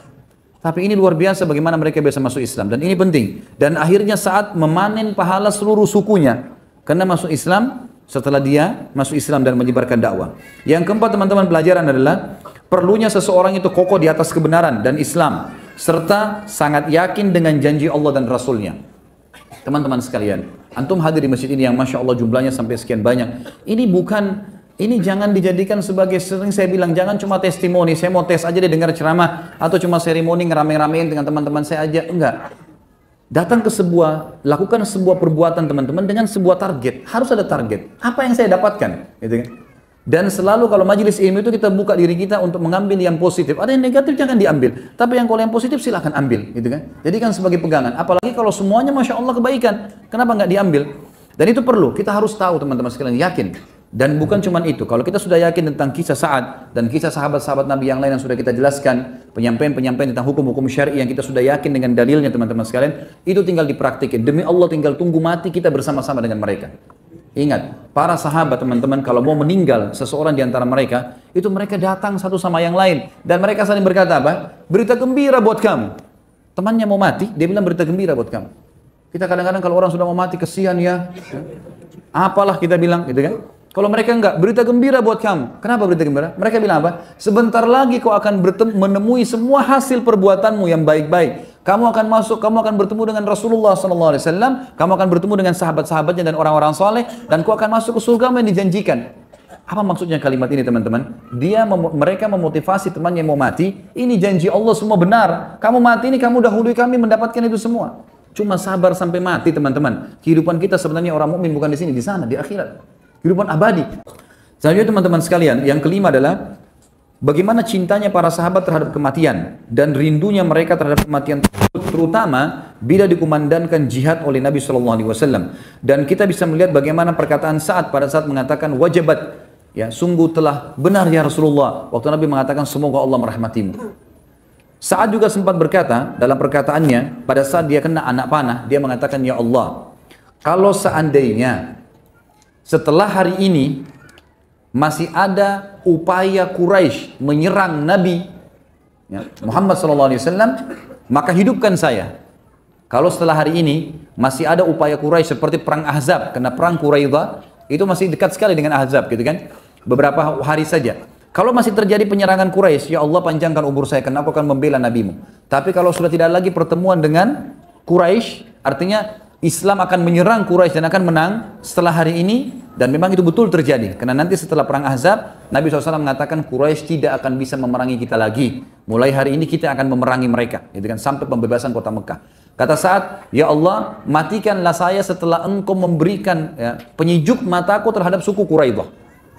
Artinya setelah saya mengambil keputusan suku Quraidah, baru matikan saya Allah. Gitu. Maka Allah SWT pun menerima perkataan atau permintaan Sa'ad. Tapi bagaimana mereka menghadapi kematian dengan sangat tenang ya. Saya menceritakan bagaimana akhir hidup mereka, selalu cerita matinya. Seperti Abu Bakar waktu mau meninggal, beliau tinggal menulis wasiat, menyuruh Utsman, hai Utsman tulislah, gitu kan. Sampai akhirnya namanya Umar yang ditulis. Lalu Abu Bakar dengan sangat gembira pada saat itu, sudahlah, saya sudah memberikan yang terbaik buat umat ini, lalu kemudian beliau meninggal dengan sangat tenang. Abu Bakar sudah masuk surga. Umar juga begitu pada saat mau meninggal. Beliau waktu mau meninggal, beliau mengatakan, mintalah izin kepada Aisyah Ummul Mukminin supaya saya bisa dikubur bersama Nabi SAW dan Abu Bakar. Kalau diizinkan alhamdulillah, kalau tidak, kalau saya mati hari ini kuburkan saya di kuburannya muslimin. Lalu kemudian beliau meninggal juga pada hari itu. Dan kematiannya begitu saja orang beriman. Sudah yakin dengan apa yang Allah janjikan, nggak ada keraguan, nggak ada ketakutan, gitu kan? Karena sudah pasti semua, nggak boleh ada keraguan dalam masalah ini teman-teman sekalian. Membedakan tingkat keimanan seorang mukmin di keyakinannya. Makanya Abdullah bin Mas'ud berkata, kami nggak bisa menyaingi, kami berbuat ibadah yang dibuat oleh Abu Bakar. Sholat, kami sholat, puasa, kami puasa, jihad, kami jihad, semuanya kami kerjakan. Tapi kami tidak bisa menyaingi Abu Bakar di keyakinannya. Nggak bisa sama sekali. Luar biasa keyakinannya. Allah Rasulnya mengatakan A, B, B, janji pasti. Jadi jalan di muka bumi ini teman-teman, kalau keyakinan kita ada janji Allah yang benar di akhirat sana, apa saja kita akan tempuh, yang penting kebenaran. Sampai kita mati pun iya, kan gitu. Itu yang membuat mereka semangat dalam menghadapi jihad, membela agama. Kan ada urusannya. Kalau ajal saya mati, mau diranjang atau mau di medan perang, tetap akan mati, gitu kan? Maka tinggal isi dengan hal-hal yang apa yang Allah ridhoi dan kita akan panen di sana. Ini semua janji pasti. Gak boleh ada keraguan dalam masalah itu. Yang ketujuh, bagaimana keputusan Sa'ad radhiyallahu anhu, karena selalu saja bersesuai dengan apa yang Allah dan Rasulnya ridhoi, maka sampai menghasilkan arsy-Nya Allah bergoncang. Yang kedelapan, adanya perawat wanita dalam Islam. Ini sedikit saya sisipkan karena tadi kita sebutkan waktu Sa'ad sempat luka dan keluar darah dirawat oleh seorang wanita bernama Rufaidah, dan dia adalah seorang perawat yang sering kali diajak oleh Nabi SAW dalam peperangan. Karena ada beberapa nama-nama wanita memang yang menjadi perawat, dan ulama juga menjadikan ini sebagai salah satu dalil bolehnya kalau orang perawatan, pengobatan maksud saya, pengobatan oleh lawan jenis, gitu kan? Ini sesuatu yang harus darurat, kecuali kita masih mendapatkan sesama jenis yang ada, alhamdulillah. Tapi kalau tidak, maka hukum syar'inya boleh. Dan itu bisa disebut, bisa dibaca tadi di halaman 149. Kemudian yang ke 10, bagaimana para malaikat bisa hadir di kematian orang-orang beriman, dan itu bukan mustahil terjadi kepada selain Sa'ad. Khusus untuk malaikat hadir ya, mungkin bisa. Karena kita tahu misalnya ada firman Allah Subhanahu wa taala yang menyebutkan tentang orang-orang mukmin kalau meninggal, seperti a'udzubillahi minasyaitonir rajim, tatanazzalu alaihimul malaikatu alla khaufun alaikum wa lahum yahzanun. Pada saat orang-orang mukmin meninggal, maka akan turun malaikat-malaikat kepada mereka dan berkata, janganlah kalian sedih dan jangan kalian susah, gitu kan? Dalam sebuah hadis disebutkan, Nabi SAW bersabda, malaikat akan memperlihatkan seluruh amal-amal solehnya yang diterima, sehingga dia sangat rindu ingin bertemu dengan Allah, Allah pun rindu bertemu dengannya. Jadi ada malaikat memang hadir, dan memang salah satu hal yang paling mendasar, yang paling pertama dilihat hal gaib ya, oleh mata seorang manusia, itu pada saat kematian melihat malaikat. Pada saat kematian melihat malaikat. Kemudian juga Nabi SAW telah memberikan kesaksian tentang kesolehan Sa'ad ibn Mu'ad yang semestinya kitanya ini tidak ragu dalam mencontohi kehidupannya. Dan ini adalah sebuah pelajaran juga yang tidak boleh dilewatkan oleh seorang yang beriman. Sehingga mereka tinggal mengikuti saja. Bagaimana mengikuti langkah-langkah Sa'ad dalam kehidupannya. Dengan membaca sejarahnya tentu kalau kita sekarang. Serta juga adanya jaminan surga bagi Sa'ad. Karena Nabi SAW mengatakan tentang sapu tangannya. Bahwasanya sapu tangan Sa'ad di surga lebih baik daripada sutra ini. Dan ini Imam Nawawi mengatakan berarti memang Sa'ad mendapatkan jaminan surga. Allahu a'lam. Ini semua pelajaran teman-teman sekalian yang bisa kita ambil dari tokoh kita Sa'ad bin Mu'ad. Semoga Allah Subhanahu wa taala menjadikan kita mudah untuk mencontohi beliau dan juga menjadikan kita orang-orang yang selalu mencontohi para sahabat ridwanullahi alaihim yang merupakan pendamping Nabi sallallahu alaihi wasallam, dan pastilah mereka adalah orang-orang pilihan Allah. Sebagaimana Nabi sallallahu alaihi wasallam mengatakan, sungguhnya Allah telah menjaga ajaranku dengan menjaga para sahabatku ridwanullahi alaihim. Fadhal kalau ada pertanyaan. Waalaikumsalam warahmatullahi wabarakatuh. Saya mau bertanya tentang sahabiat. Adakah sahabat yang bernama Khawla binti Azur, wanita berjubah hitam yang ikut berperang bersama Rasulullah SAW, dan Nila binti Al-Farafisa, istri Uthman bin Affan yang berani membela Uthman dengan pedang dari kaum kafir? Saya sangat penasaran karena sepanjang saya mengikuti tausiah, sirah nabawiyah dan sirah sahabat, tidak pernah mendengar nama ini, tapi nama ini saya dengar dari teman saya. Saya tidak pernah tahu, maaf. Tentang ini saya tidak pernah tahu. Kalau disebutkan masalah ciri jubahnya atau memang membela Uthman bin Affan, ini saya tidak tahu. Insya Allah mudah-mudahan ya, saya coba cek nanti. Kemudian saya akan kasih jawaban kalau tidak ada halangan di kisah sahabat yang ke-17 nanti insya Allah. Atau ke-18. Sejauh mana kedekatan Sa'ad radhiyallahu anhu dengan Rasulullah SAW? Bagaimana kisah perkenalan dan persahabatan Sa'ad dengan Rasulullah SAW? Tadi sudah kita singgung ya. Secara umum ulama mengatakan Sa'ad tentu sangat dekat dengan Nabi SAW dan juga dia selalu menghadiri majelis ilmunya, selalu menghadiri peperangannya, dan Sa'ad termasuk menghadiri semua peperangan Nabi SAW, termasuk yang terakhir adalah Quraidah. Yang terakhir adalah Quraidah. Dan itu tandanya beliau adalah seorang sahabat. Kalau apakah ada perilaku khusus ini tidak pernah ada penyebutan, Allah alam, saya tidak tahu kalau ada penyebutan khusus. Jika segitu hebatnya arsy bergoncang karena meninggalnya Sa'ad, bagaimana ketika Rasulullah SAW meninggal? Tidak ada penyampaian kepada kita. Tentu kita tercukupkan dengan dalil, ikhwan dan akhwat sekalian. Ya. Kalau Sa'ad saja begitu, apalagi Rasulullah SAW. Itu sudah sulit untuk digambarkan. Tapi Nabi SAW tidak pernah menyampaikan kepada kita, kalau saya meninggal nanti arsy-Nya Allah akan goncang. Karena penyampaian bahwasanya arsy-Nya Allah goncang itu penyampaian dari Jibril alaihissalam. Dalam sebuah riwayat yang sahih, pada saat sudah dibawa pulang oleh kaumnya, pulang ke sukunya, maka Jibril pun datang kepada Nabi SAW dan mengatakan, hai Muhammad, sesungguhnya Sa'ad telah meninggal, Sa'ad telah wafat, dan arsy-Nya Allah bergoncang untuknya, serta dihadiri oleh para malaikat. Penyampaian dari Jibril alaihissalam. Tentu saja kita tidak memungkiri kalau Nabi SAW lebih mulia, gitu kan? Lebih mulia. Dan kita sedang berbicara orang yang dibawa Nabi SAW. Kita bicara tentang sahabat, mereka dibawa para nabi tentunya. Saya pernah jelaskan di awal bahasan kita tentang para sahabat, kita sedang membahas tokoh-tokoh sahabat dan mereka dibawa para nabi-nabi. Dan saya harap teman-teman doakan, insya Allah mudah-mudahan saya mampu, Allah SWT mudahkan, saya akan membahas 25 nabi dan rasul sebagai pelengkap bahasan kita insya Allah. Jadi nanti kita akan bahas 25 nabi dan rasul dari Nabi Adam sampai Muhammad SAW. Kita akan bahas panjang lebar juga seperti kita bahas para sahabat ini dengan tablik akbar tentunya. Jadi insya Allah akan melengkapi. Nanti setelah selesai buku tentang sahabat ini, 4 jilid, kita akan masuk ke kisah sahabiat nanti. Apakah ada riwayat yang menyebutkan tentang ciri-ciri fisik dari sahabat Sa'ad bin Mu'adz? Iya ada. Saya tadi betul tidak menyampaikan itu. Jadi Sa'ad bin Mu'adz terkenal orangnya tinggi besar, berwarna putih, dan berpostur tubuh kekar. Memang sangat kekar. Sampai kata Aisyah radhiyallahu anha, saya pernah berjalan dan saya mendengarkan suara telapak kaki yang sangat kuat, gitu kan, kokoh di belakang saya. Ternyata saya balik, saya menemukan dia adalah Sa'ad bin Mu'adz pada saat perang Ahzab. Dia lagi jalan dan pada saat itulah Aisyah mengatakan saya melihat di sisi kanannya ada yang ya terbuka. Maka pada saat itu pun anak panah kena, ya. Saya takut nanti anak panah kena ke tangan beliau radhiyallahu anhu.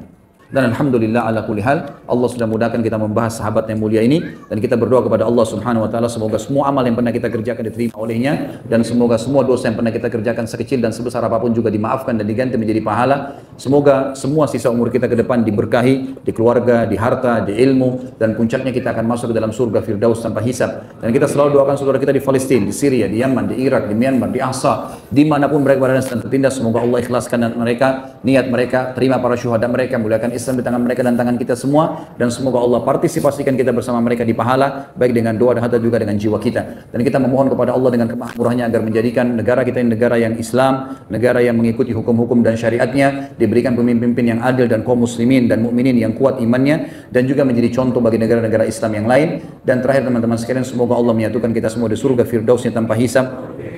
Sebagaimana satukan kita di majlis ilmu yang mulia ini. Kalau benar dari Allah, pada salah dari saya mohon dimaafkan. Subhanakallahumma bihamdika, asyhadu an la ilaha illallah wa barakatuh.